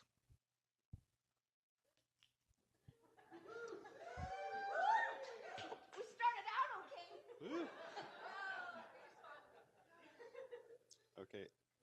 13th Amendment, 1865. Slavery is abolished in the U.S. and any place subject to its jurisdiction. Civil Rights Act, 1866, extended the rights of the emancipated African Americans by stating that any person born in the United States, regardless of race, is a U.S. citizen. 14th Amendment, 1868. Black males are now citizens. The law cannot discriminate against them in any way. 15. Oh, okay. 15th Amendment, 1870. Black males get the right to vote. Social change in 1886. The year that the Supreme Court first gave corporations human rights, this is what the rest of the country was up to. Campaign for the 8-hour workday. Knights of Labor membership 1 million with 60,000 black and even more women members. Farmers Alliance reaches 100,000 members. Populists draw up founding document to demand debtors' rights and fight their railroad lobby. Eugene Debs builds the Brotherhood of Locomotive Firemen.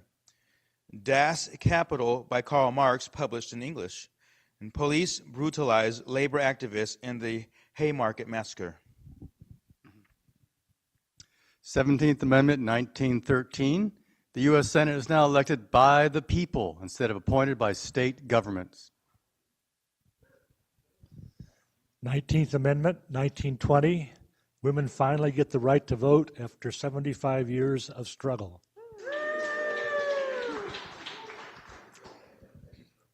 Brown versus Board of Education of Topeka in 1954, the Supreme Court recognized that separate was not equal and ruled that public schools cannot be racially segregated.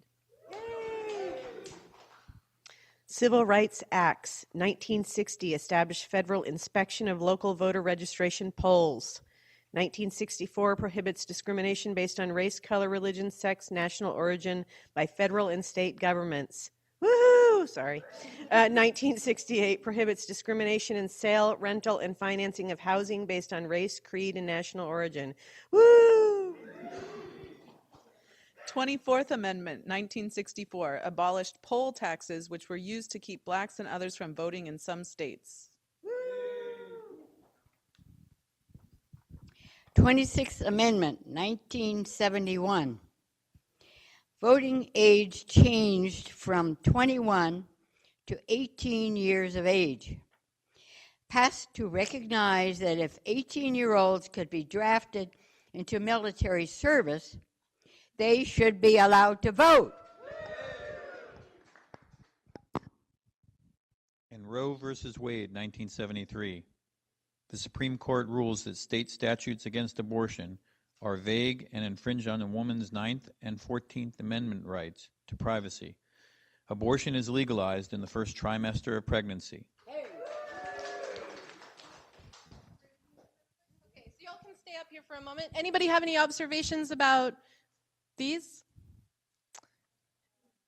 How about in... Yeah, it ended with 1973. Is that what... Mm-hmm.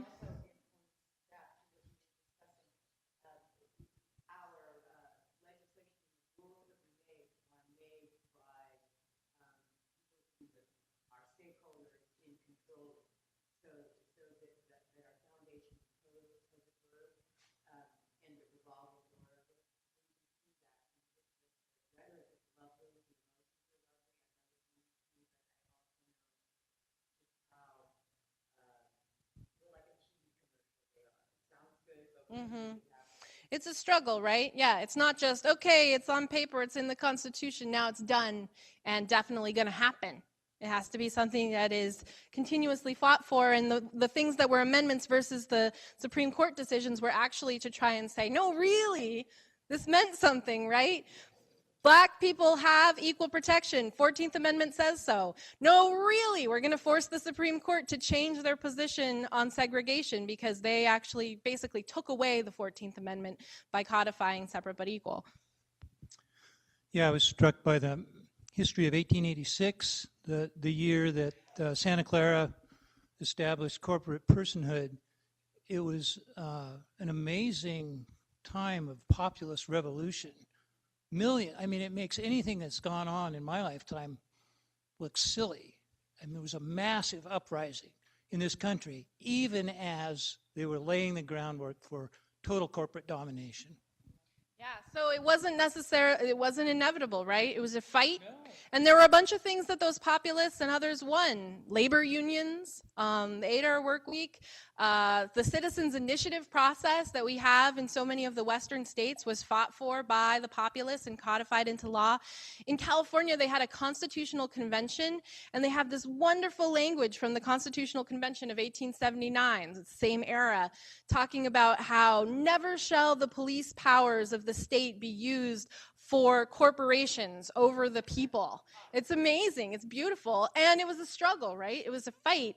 And obviously, you know, we didn't totally win either. They were playing the long game. Yeah, they were playing the long game, and we had our petty ways that we fought. And there was race was something that was very effectively used to divide at that time, and it still continues. Yeah.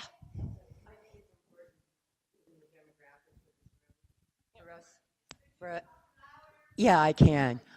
Given the demographics of this room, I think it's important for us to realize that there are many people in this state that through the legislation which says you cannot vote unless you have an ID, you have this, puts all these requirements, which to a certain economic bracket is, you know, only a couple $100, nothing. But to a lot of people, that stops them from voting. Yeah, I've been amazed to learn at how many people don't have birth certificates. I think a lot of folks take it for granted. I know where I was born. I have a birth certificate, but a lot of people can't actually get access to their birth certificates, and they can't get that documentation. Yeah. Also, I would say that a lot of these amendments were sugarcoating in my public education in elementary and middle school to say that everything's good, we're all equal and happy now, and the backstories are often ignored. Yeah, so not only how much struggle it takes to even get there, but that often, a lot of times what ends up happening is actually, a compromised, watered down version, or it doesn't get applied.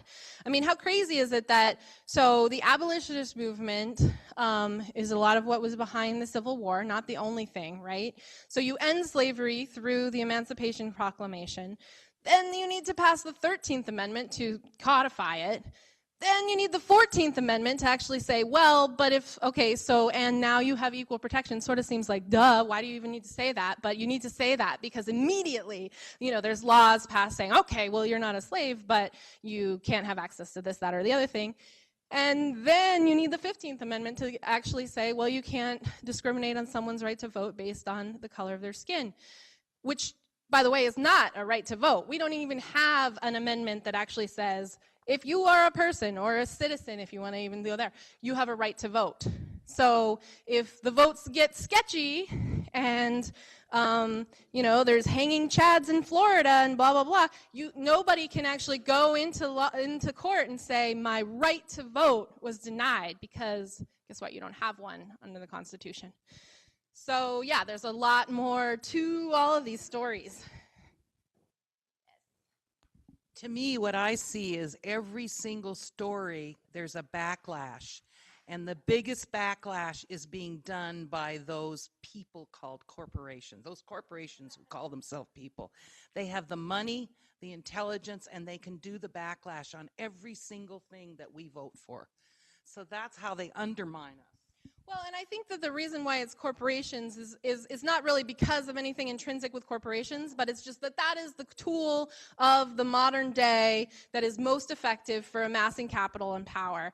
And it's part of why it's really important that we be very clear that an amendment is just words on paper. If we haven't built the movement to guarantee that what we mean is what happens, and we actually have people who are in office to stand with it, then it doesn't, even if when we win the amendment, we need to build that movement that can actually bring about all the laws that we'll need to follow to actually say, this is what we mean by, corporations are going to have this different role, and money is going to mean something different. And there'll be a lot more work to do, and we've got to make sure we've got those numbers. So I saw here, there, and there. Well, just to expand on what you were just saying, it's great to make a law and, to change and give. It's great to make a law to give people rights, but unless you actually change the hearts and minds of the people that are around those people, that law did nothing. Because in a micro-social setting, those people will still oppress that person's rights. And even though they may have the right to vote now, their community will not allow them the right because they feel they're either harmed in some way that they're not protected. So I think the biggest thing is to change people's hearts and minds before you try to go from a legal standpoint.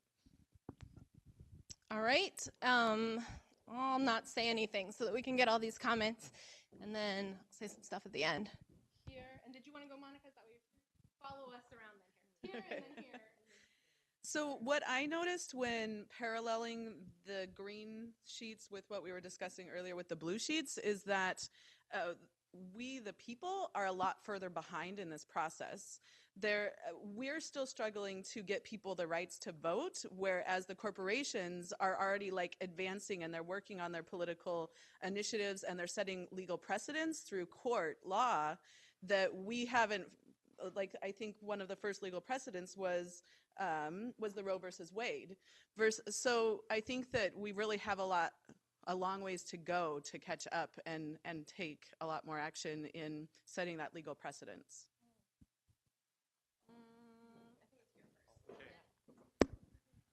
Yeah, in your history of corporations, the fact that European powers are eager to get out there and rape, pillage, and plunder, I think we need to, when we're talking about we the people, think about the corporate power in the rest of the world and the way that military is used to protect and promote and bring huge repercussions for other parts of the world that are trying to defend themselves against corporations that are based in this country and peoples that are trying to protect themselves and exercise some kind of sovereignty. So I'm sorry, I feel like I'm talking too much, but I feel like we're not saying the word capitalism. And I feel like I just want to say it because I think it's super important, because I strongly, strongly disagree that capitalism has ever worked, and especially for people of color, and that it can work. I don't believe that. I believe the law of maximum profit is genocidal and ecocidal. And I think that what is amazing is, and speaking of dreams, is that someone, I don't know who it was, said that We can imagine an end to the world before we can imagine an end to capitalism.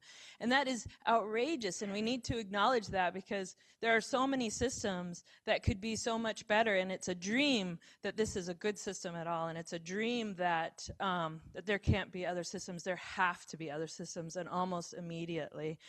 And then I just want to say that because I feel very strongly that it's a genocidal and ecocidal system, and has been. And for anyone who could say it's worked is a person sitting in a place of privilege whose family has not been enslaved by capitalism.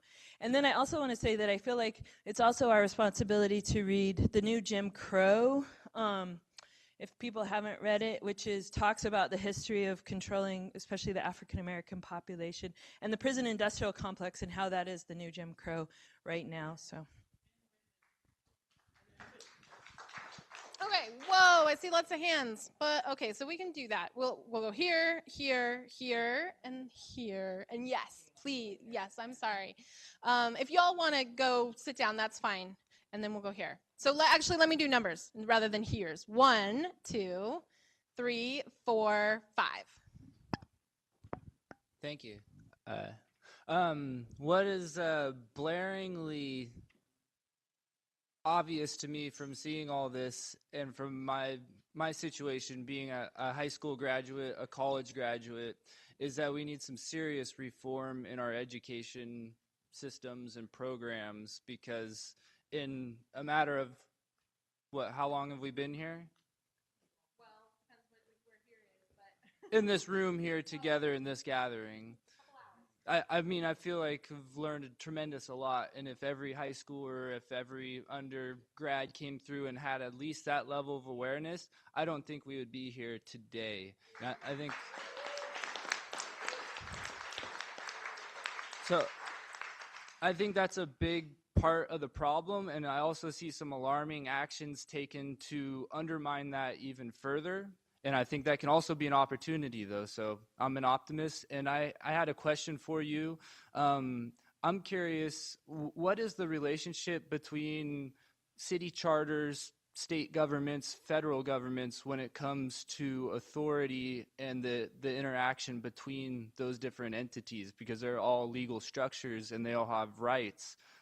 Is there a clear-cut definition? It sort of varies. I mean, we live in a federalist system, so the idea is, like, once the Supreme Court or the federal government says, that is the way that it is, right? In theory. There's also something called home rule, which is a doctrine that some cities have, more explicitly in their charters, and it depends on the state that they can have kind of more power. And this is also constantly up for negotiations, right? So, for example, it is against the law to have or smoke marijuana, right? Federal law. That's the end of the buck stops there, right? But we know that actually that is up for debate and is changing, and it's because of a legal tactic and political tactic that's being used called a crisis of jurisdiction, where you basically put forth a different idea and you actually do it, even better is with the will of the people, so like through an initiative, and you say, that may be the law, but this is what we're going to do instead. And law follows culture. Right? So you change the culture, then you change laws too, and we have the situation, and in this part of the country we know it well, where local law enforcement is much more likely to enforce local law, with this example of medical marijuana, and there are other ones too, right? Gay marriage, the women's right to vote was actually the same strategy was used. So because of our federalist system, what's that? Death with dignity, yes, yeah. So and maybe corporations having constitutional rights, right? Could be another one where we would say, well, in Oregon, they don't. What are you going to do, Supreme Court? You're going to send in the militia? What are you going to do? And if you have enough people that really believe that the law should change and are actually willing to stand up and and then you have elected people who are elected to enforce your laws. That is a tactic that can be used and has been used effectively. And I'll tell a quick little story actually about the abolitionist movement, because I think it's important, and almost, I didn't know this. So the abolitionist movement One of the things I wanted to talk about is like how the movements that we were talking about just now, there is an element of personhood to all of them, but it wasn't their only tactic. So let's just take, for example, the abolitionists.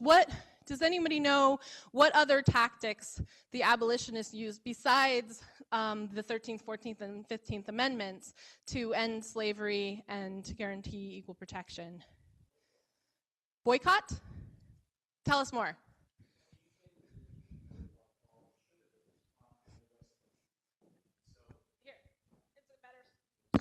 I'm sorry, I'm speaking about the history of the abolitionists in the UK, where boycotting and petitioning were developed on massive scales. I mean, they produced petitions of 100,000 people, which were gathered by people visiting villages on horseback. I mean, there was a huge effort.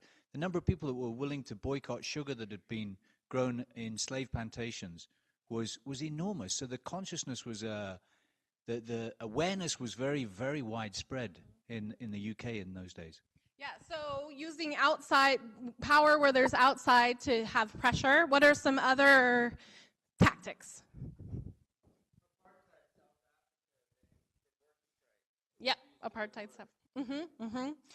Let's stay with the abolitionists though, just to kind of, okay. How about, like Harriet Tubman, anybody? The Underground Railroad, direct action, just free the slaves, get them the hell out of there. And yeah, so the Underground Railroad. So let's talk for a sec. Did you want to add one more? Go ahead, and then we'll go back to the Underground Railroad. Oh. Art, specifically literature, Uncle Tom's Cabin. Abraham Lincoln said to the author, so you're the woman who, the little lady who created this uproar. No, those weren't his exact words, but. Yeah, the gist of it. Right, so exposing what this situation is, education. And so, but the Underground Railroad, so the Underground Railroad was so effective, and the slave states were so freaked out about the economic loss that they were suffering as a result of the Underground Railroad, which we all know what that is, right? It was actually liberating people, taking them to Canada or free states. And so there was just this hemorrhage because there were, white people who were working in solidarity, but it was mostly people who had been slaves or people who had not been in bondage, but, who obviously thought that it was wrong, who were sheltering people. Tremendously risky, right? It was something that if you were caught, you were dead. So it wasn't something to be taken lightly. And yet, with so much risk, there were, literally thousands and thousands and thousands of people all the time. It was very hard to hold on to folks, and which is also something that I know for me at least, you get the idea that people were just sort of like, oh well. No, they were fighting and standing up every step of the way. So the Underground Railroad was so effective that the slave states actually got Congress to pass a law called the Fugitive Slave Act that forced the free states to act on behalf of these slave catchers, so that if there was somebody who was caught, that they actually had to use the police powers, even though they were a free state, to help return that person back. And then the crazy thing that was happening, of course, was that you would just say, you, by the color of your skin, I can make the claim that you were a slave, you were so-and-so, so-and-so slave, and you never were ever, but, you were, then what were you going to do? And so, in response to this, though, Wisconsin and some of the other states were so outraged that the Congress would have the audacity to tell them that they had to act on behalf of this completely illegitimate, totally messed up, you're not supposed to swear in this room, so I won't say, institution that in response, they organized basically militias of people who were ready to call out these slave catchers and refuse to comply. So an example is in Racine, Wisconsin.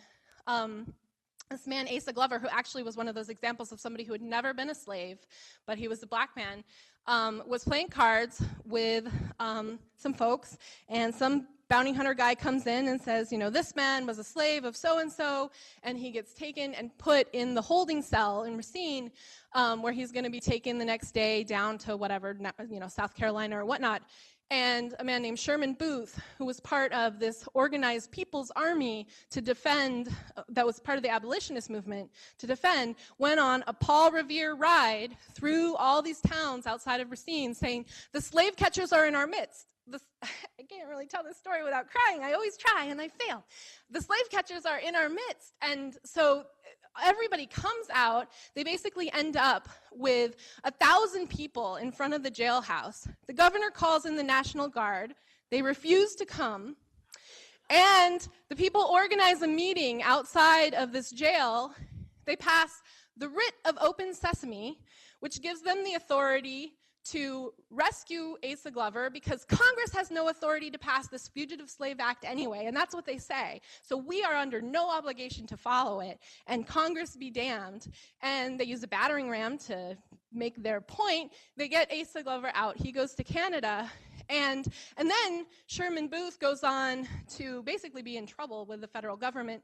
But this is the Republican Party in Wisconsin, right? Because remember, the Republican Party was originally the party of the abolitionists that started off very, very small and was able to then elect people to office and get to the point where Sherman Booth in the Wisconsin courts cannot be tried because they refuse to say that he's broken the law or that any of these folks have broken the law.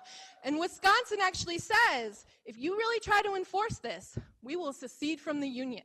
And that is actually where the first threat of secession came, but ultimately the Republicans were able to take Congress and the White House with Lincoln, and so then who had to go but the slave states because they saw the writing on the wall. So actually this idea of states' rights, that's the whole point of this, is this tactic is not something that we need to cede to racists. It's a tactic that we could employ to show that, you know, if there are unjust laws that the Supreme Court hands down or that Congress ridiculously pass, if they're illegitimate, the principle of civil disobedience is you don't follow them, and that doesn't have to be an individual act. We know about the examples of Rosa Parks, but that can be an entire community, an entire state saying, that's not how we're going to do it here. It's just not. Isn't it a very cool story? Yeah, so they use the tactic of direct action with the Underground Railroad, and then further direct action to actually ignore unjust laws, even laws handed down by Congress. And then they also use the tactic of running people for office and creating a new political party because the parties that existed did not have the platform of abolition, and so they needed to create their own. So all of those examples are things that we have to employ. And we also have to remember the personhood component, because at the end of the day, you know, who has legal personhood does matter. We have to shift the culture, but then we also can't ignore the codification of what it is that we want, because otherwise somebody else is going to write those laws, and it's not going to mean anything that we've shifted the culture. We'll be left voting with our dollars, whereas the whole, you know, system marches on without us. So there's one more timeline, though, and you all have done a really good job of already bringing up a lot of this stuff. But there's another component, and this is also part of why, you know, we can't.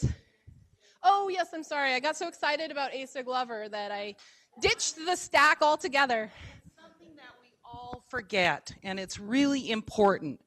The first thing we forget is this country was established on somebody else's territory, and we use laws all the time, and we use the corporations because the railroads were given land owned by the people. And then other thing in this timeline when you do it, don't forget when Native Americans were considered citizens. It wasn't until 1924. We forget it because we think there's some small group of people that don't exist. And I get excited because I'm sorry, but if we don't face what we've done there, just like we still haven't faced what we've done to African Americans, we're never going to go anywhere. We're still putting them in prison.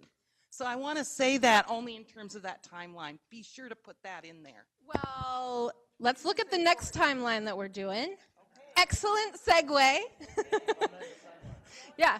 No, you're not a brat. You're bringing up a really good point. And lots of times this part gets forgotten, right? That we think, oh yeah, you know, this is just needs to be tweaked, and we already made so much progress, and we're good to go. But there's more to the story. I just wanted. Go ahead.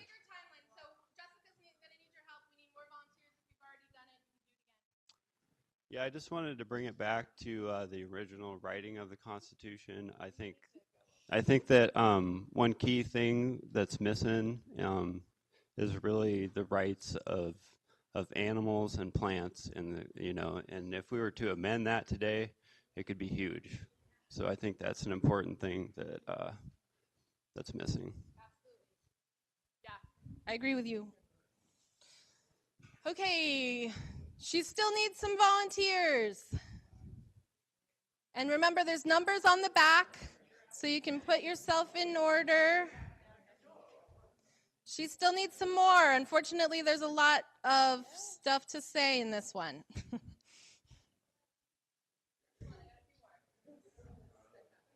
If you've already done it, that's okay. And you all might need to kind of come down and make some more room at the end here. Come on, shoulder to shoulder. We're friendly enough. You can be close. Yeah, depending on the number, we might all have to come up. Unfortunately, we'll see. You might need to come a little more this way. Keep on coming this way. Keep on coming down. Circle wagons. There's too many of these. Well, we can't circle up because we got the cameras. Okay, come on, come on, come on. Stand close.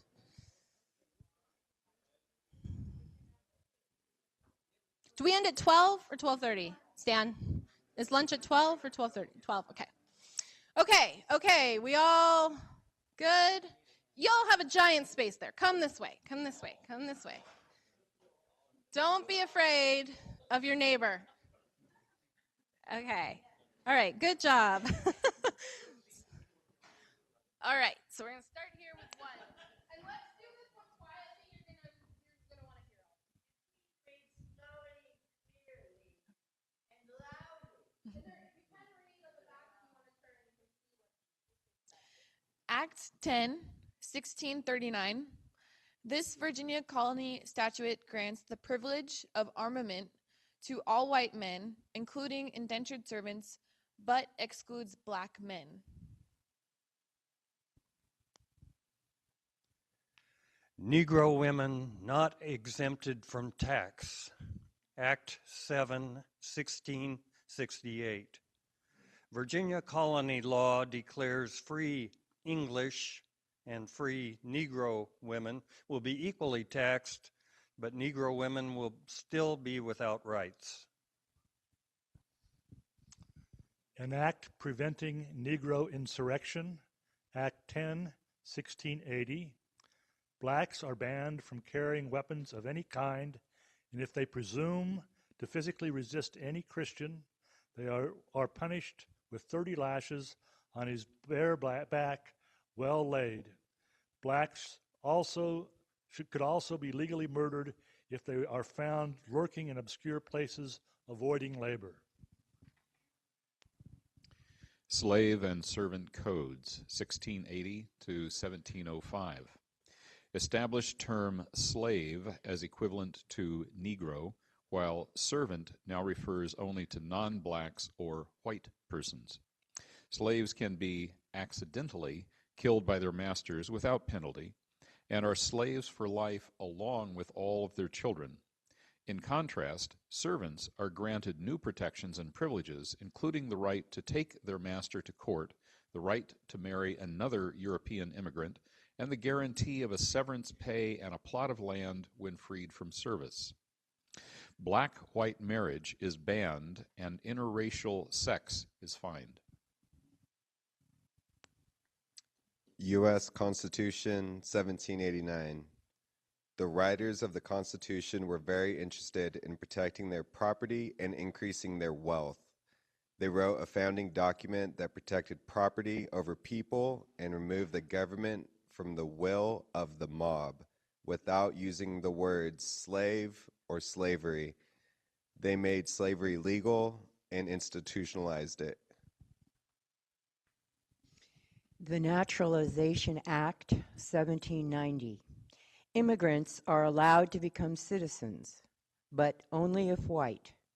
Without citizenship, non-whites cannot vote, own property, file lawsuits, or testify in court. Bill of Rights, 1791.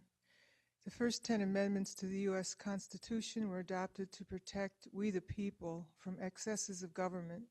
At this time, we the people meant only white males who owned property and were over 21 years old.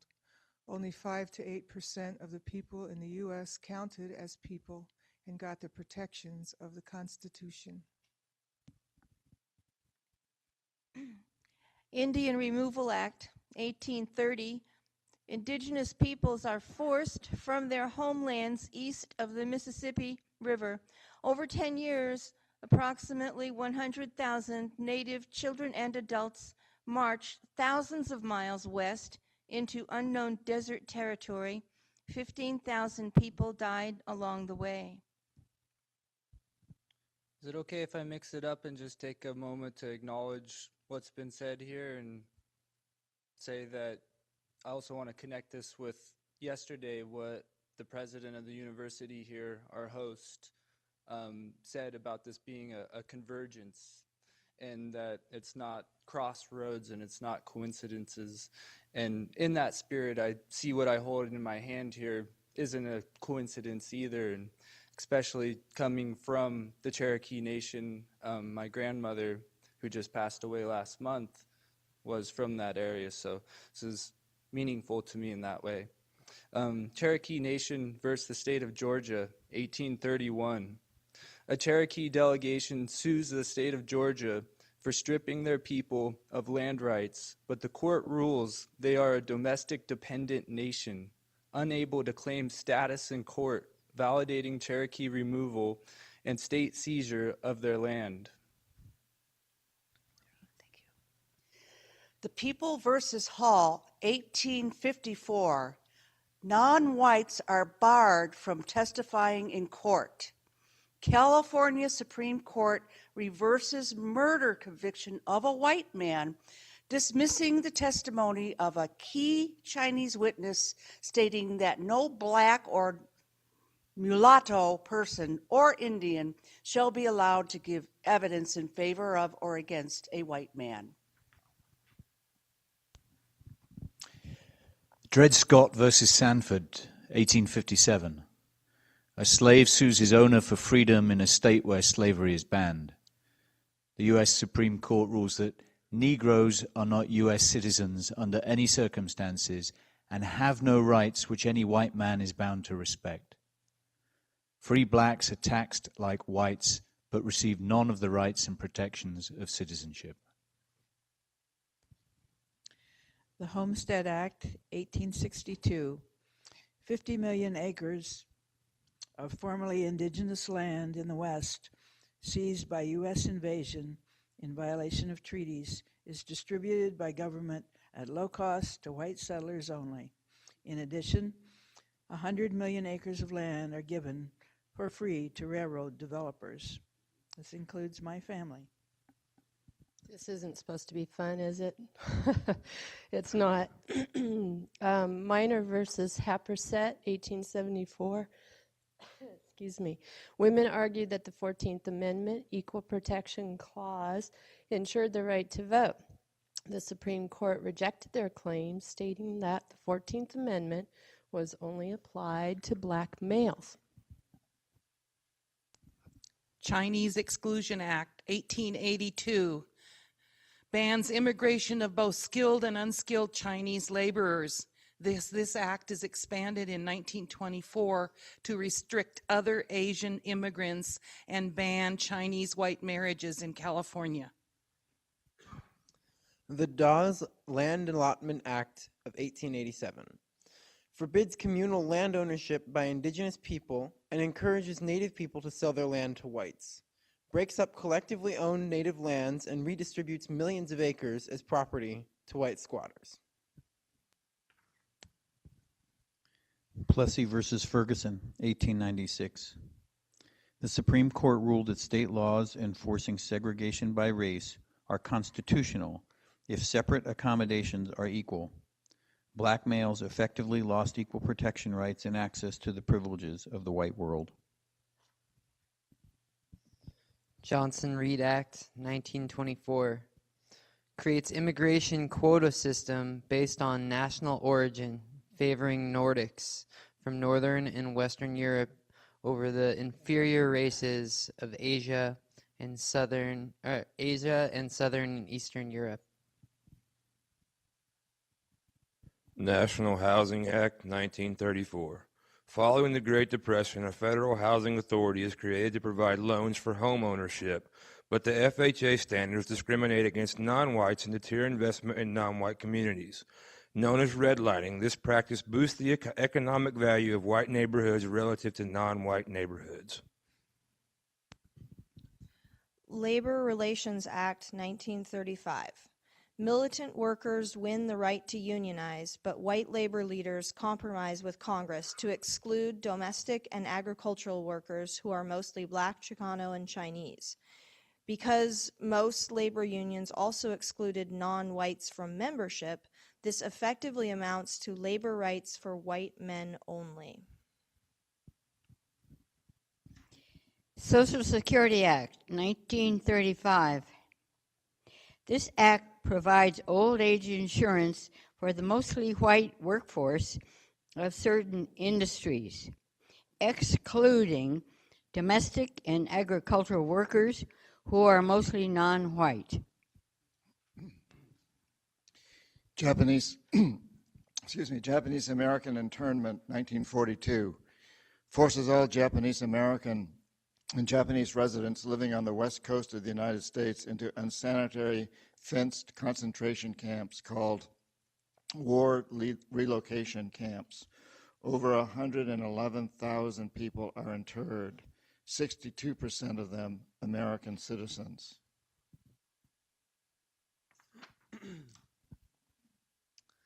GI Bill 1944. The Servicemen's Readjustment Act offers education and housing subsidies to returning war veterans, but severe social discrimination, poverty, and lack of education prevents Black veterans from receiving these benefits, while white veterans benefit disproportionately. War on Drugs, 1971. President Richard Nixon declares a war on drugs, which disproportionately and violently targets economically impoverished communities of color for the next 40 years, leading to mass incarceration for drug-related offenses. White population are relatively unaffected. Three Strikes Law in 1994. 26 states passed mandatory minimum sentencing laws that require jail time for first and second offenses and life in prison for crime as petty as stealing a pair of gym socks, shoplifting a pair of baby shoes, and stealing a slice of pizza. In California, blacks make up only 7% of the population, but 45% of those convicted of a third strike.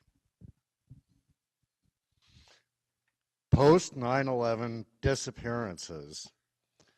Immediately following the attacks on New York City, thousands of Arab, Muslim, and South Asian men living in U.S. cities are snatched from their homes, places of work, and off sidewalks by federal agents without warrants or charges. Shackled hand and foot, detained, and prevented by the Federal Bureau of Prisons from contacting family, press, or attorneys, many are held for months in abusive conditions.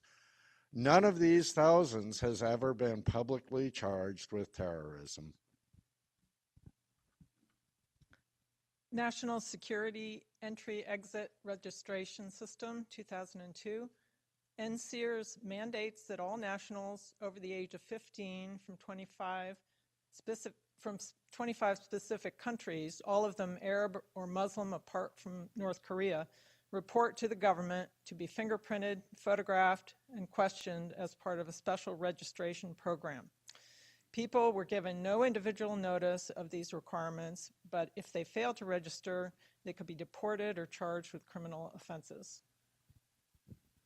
Arizona's Senate Bill 1070, 2010, Police are required to ask individuals to present their citizenship or immigration documents if they have undefined, reasonable suspicion that the person stopped may be in Arizona illegally, justifying racial profiling and harassment. Alabama House Bill 56, 2011. In addition to police, school administrators at the high school, middle school, and elementary levels are required to demand citizenship or immigration documents for any child whom they reasonably suspect. Is living in Alabama legally? Excuse me. Children are racially singled out in classrooms in front of their peers and handed papers from their teachers demanding to see immigration or citizenship documents. NYPD Stop and Frisk, 2011. In 2011, New York City's discriminatory stop and frisk program continues to escalate, with over 680,000 public police stops made on the street, and 84% of those stops being blacks or Latinos. Justified as a gun control measure, less than 0.2% of stops turn up guns, while 88% of those stops result in no charges at all. Stop and frisk has actually suffered a setback. Yes. You forgot. In 2000, it was illegal to be black in Oregon. You could be arrested, beaten, or taken to jail. And this was up until 2000. On the books. Yeah. Yeah, Oregon has crazy white supremacy history that if you live in Oregon, you should make sure you know. Why don't we sit back down, and you can leave your sheets at the thing or hand them to Jessica.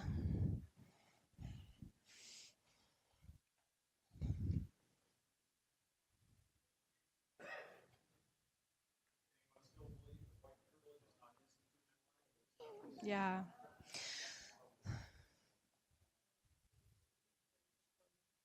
Yeah. Mm-hmm. Yeah. So let's just take a moment and have a seat, and you can keep yours. Yeah, sure. We can always print out another one, no problem.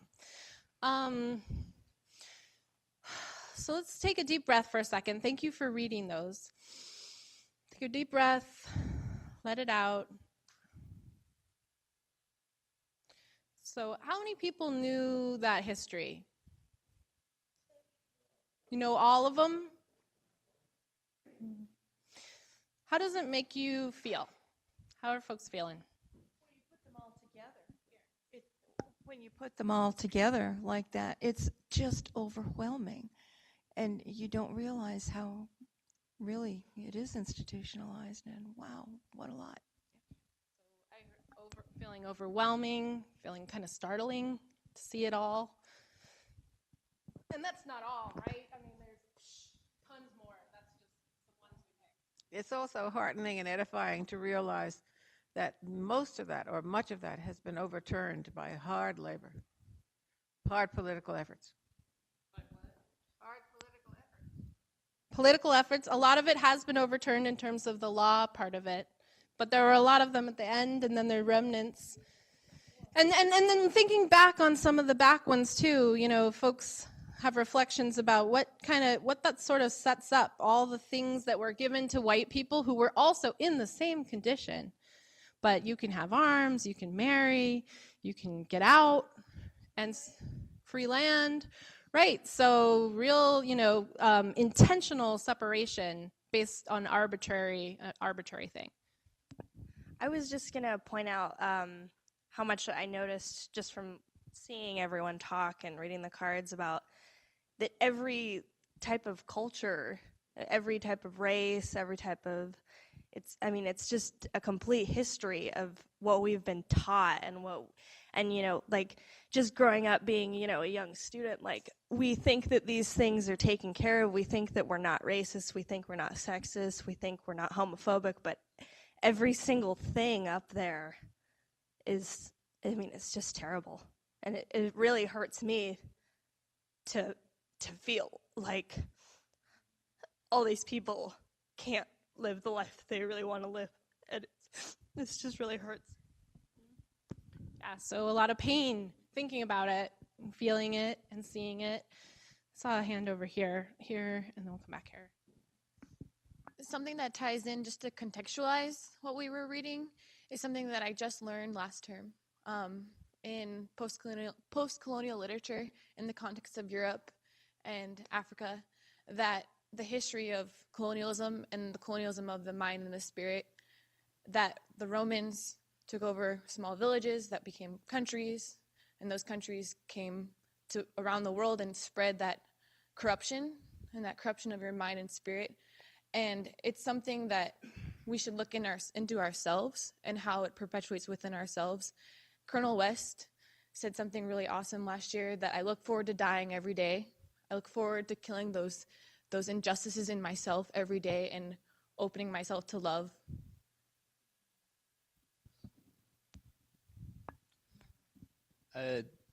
Seeing all that made me realize that truly we do have a purpose and a reason and, you know, something to do here on here. And to dovetail onto what you're saying, I think it is important to recognize that we are all those things, and really reconciling that in a healthy, positive kind of way, I think is our destiny here. And so I'm excited to be here with you all and be a part of that. So. Okay, so we'll go right here because she's right here, and then there, and then there, and then there, and then I know there's probably more comments, but we're going to run out of time, and I want us to kind of be able to close in a real way. So you can keep talking about this over lunch. It obviously doesn't end at 12. And I'm really glad about this movement too, because it is, I am in denial. I've been coming out of denial, but I still have a lot of denial going on, and the unexamined things inside of us, this is all a part of what that's all about as well. And a part of the dumbing down of America and people just trying to survive and not having jobs or having 2 and 3 jobs, scurrying around all the time, and ballot measures for schools not being passed, and the corporations are kind of behind all this climate of keeping people in denial.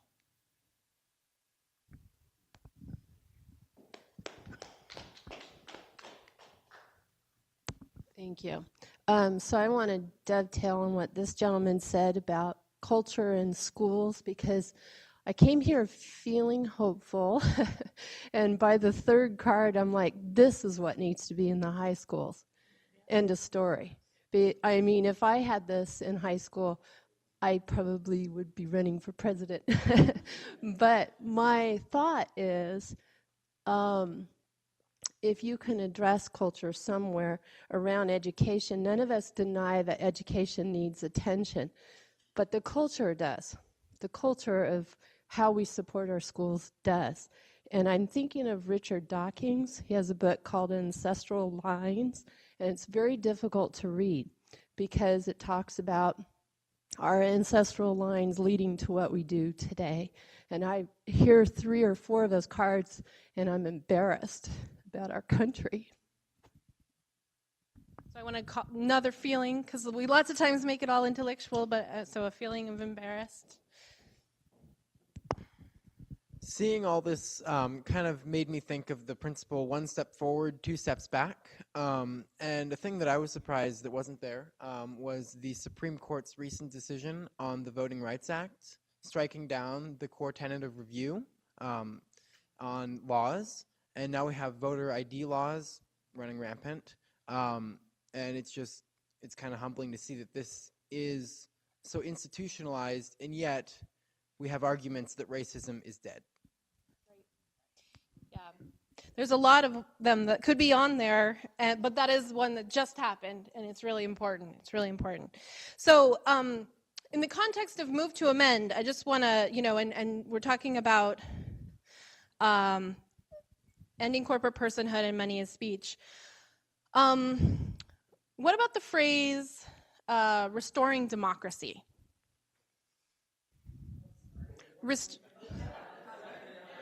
Right. Okay, but yeah, exactly. So that sounds laughable after like the last couple hours, right? But we use that a lot. I mean, we try very intentionally not to at Move to Amend, but that is out there. Restoring democracy, reclaiming democracy.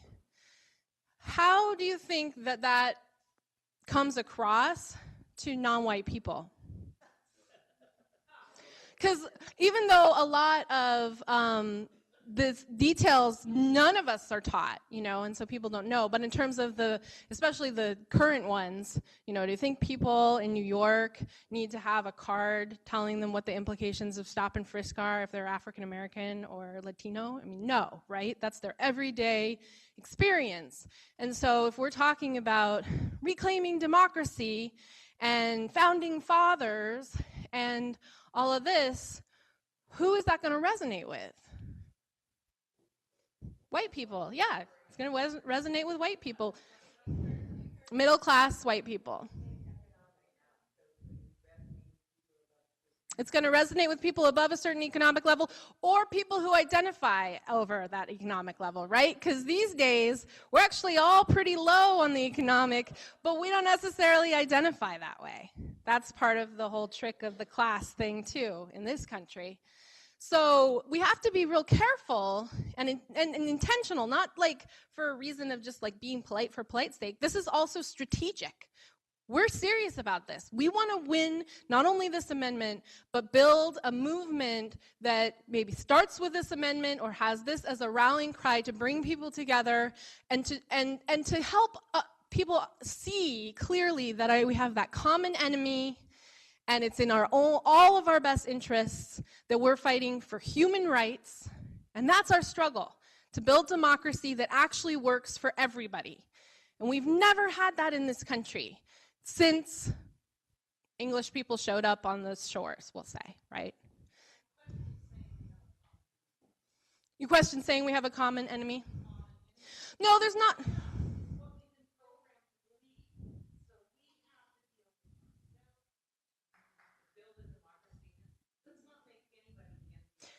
Well, so I think that there's kind of two sides to that coin, and both can be right at the same time, right? There's a common enemy, which is a mindset, which we have, right? We all have.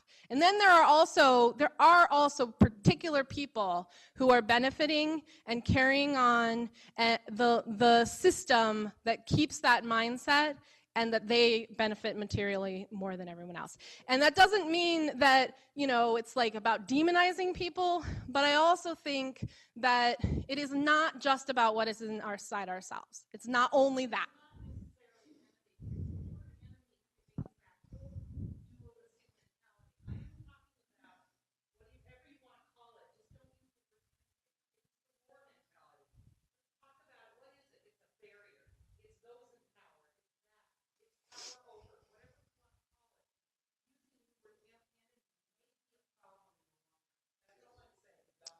It's okay.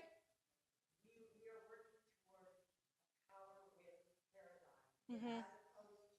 A power over. Mm-hmm. Mm-hmm.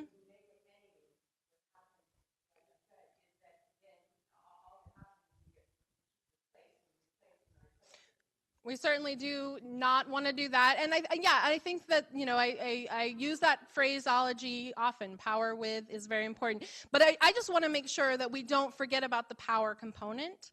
And also, I think that this is something that we might need to continue to grapple with as movements, right? Because I think that it is, there's a certain amount of privilege that comes with even being able to kind of frame it that way, of like, it's in me and da-da-da. I don't know, let's see. Monica, did you want to add something? I'm going to turn to my friend Monica because she works with the U.S. Social Forum, which Move to Amend is really intentional about, because they're real clear about kind of who needs to be prioritized in the leadership and whose perspectives are most important based on the experiences that they've had their whole lives. I feel that it's really important for us to think about our language, because when we say, let's not say enemy because it makes someone bad, that system and the people who participate in that and actually choose that system are throwing whole groups of people in prison, destroying the planet. And I'm not saying we're going to win if we use violence. We're not. They have really big guns. But I think that it's a place of privilege to say, let's not say enemy. And so how about if we say the people who are stealing everything and putting everyone in prison? And yeah, sure, I would love if they come to our side. And I don't care if they do or don't, because we got to save the planet. And I don't want them to be harmed. I want them to get out of the way so that what happens now makes sense. But I think that it's dangerous to start focusing on language when everybody in your family hasn't, like, when you don't have to worry about the police killing your children if they go outside. And, you know, maybe you do, but for a lot of people I know and a lot of my friends, that's something I would never think of, that my nephew would actually, as he's walking to basketball practice, the person he's most likely to be killed by is a police officer because he's white. And so I think when we focus on using language like, let's not say enemy, I just think it's important to acknowledge that a lot of our comrades, we might be minimizing what their experience is. And so we just need to feel that. I think that this is something that we're not going to come up with an easy answer for, but part of the whole point is to provoke the questions. And I also think that you can have multiple things going on at the same time and not have one be wrong or right necessarily, but just being able to kind of sit with one and then turn and sit with the other, right? So we're going to run out of time. I see you all. I'm very sorry, but there's nothing I can do about it. The most important thing that I think we need to kind of come away from this, or in terms of why we put this together, because the timeline of the corporate rights and the people's rights, we had that for a while.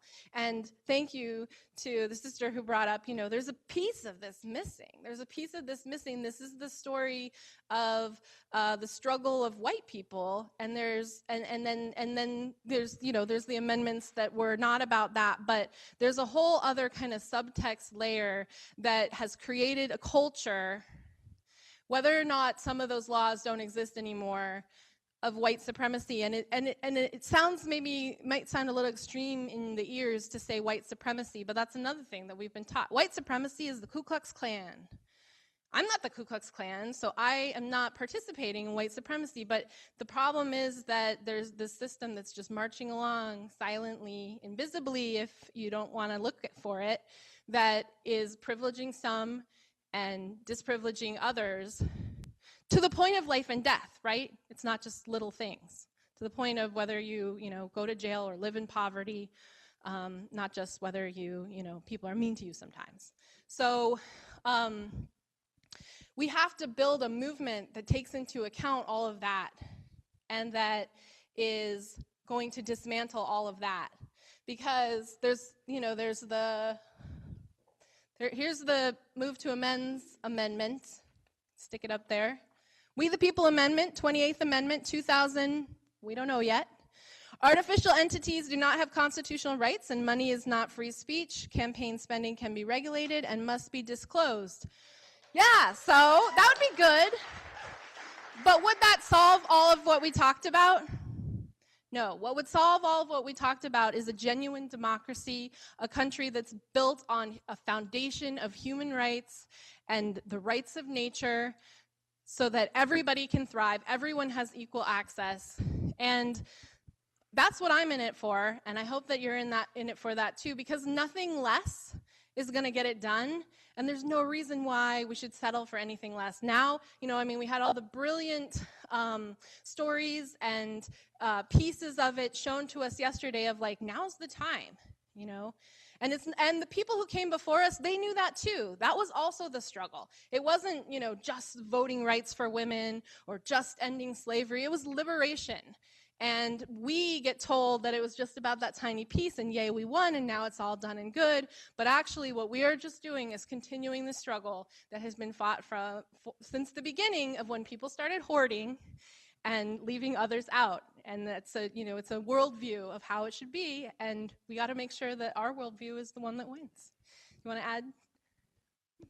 Before this wonderful group breaks up, I just want to update you on the local affiliate of Move to Amend is a group that I belong to, We the People Eugene.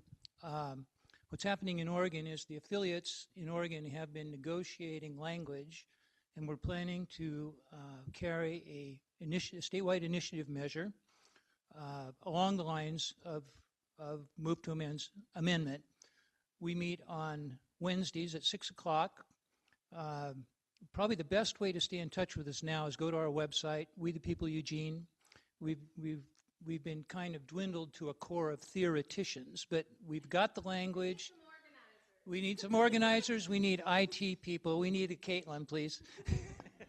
We the People Eugene. Stay in touch. As soon as we get the groundwork laid across the state, we're going to need a lot of organizers. And in Oregon, there's an affiliate in Ashland that Dave works with. There's an affiliate in Portland. There's an affiliate in Corvallis. There's the one in Eugene. There's one in Bend. There's a new one outside of Portland, and I'm blanking on the town. No, it starts with a B. It's not Beaverton, though. Look on the website, movetoamend.org/Oregon, and you can see all the activity that's happening in Oregon and plug in. And this workshop, this session, is normally part of a larger thing to kind of get into, like, now, I wouldn't just leave you, but this was the part that I was asked to come in and do, just to kind of show and illustrate why it's got to be more than just about money and politics. It's got to be more than just the political, rights of corporations. It's got to be the whole system. So, yeah. Yeah, actually, great question. So if you go to Move to Amend's website, movetoamend.org, and the best way to do it is if you type in the search bar on the top right, timeline, you'll see a couple different pages. I think it's the third one down is the timeline rights and privileges exercise. This whole exercise is available. You can download it and you can use it however, and it's also got the write-up of kind of the questions you asked that I loosely followed. And then there's also the timeline, the big tool that you can also use that doesn't have the white privilege or the white supremacy cases, but it does have the other two.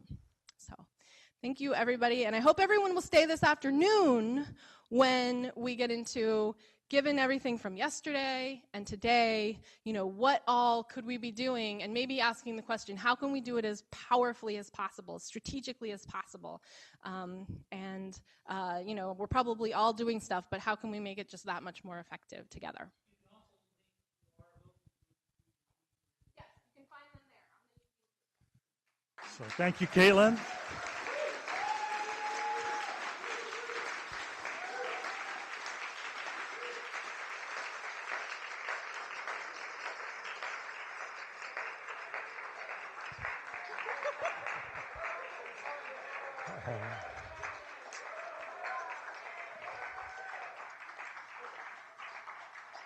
So I think what Kaitlin is talking about is a perfect example of this idea of convergence of movements, that you can't have a democracy movement without having a racial justice movement at the same time. I went a couple of years ago to a democracy convergence in Madison, Wisconsin, and there was one session that really struck me, and that was a session on whether we're talking about reform or revolution. And I expected that most of the people in the room would be talking about reform, but what they really were talking about was revolution, but not armed revolution, but a movement that starts with one amendment and then has a whole series of amendments that follow to write a constitution that really is what we need for our 21st century planet. So, think about this in terms of a much larger, longer term movement that we're really building here as part of the mix.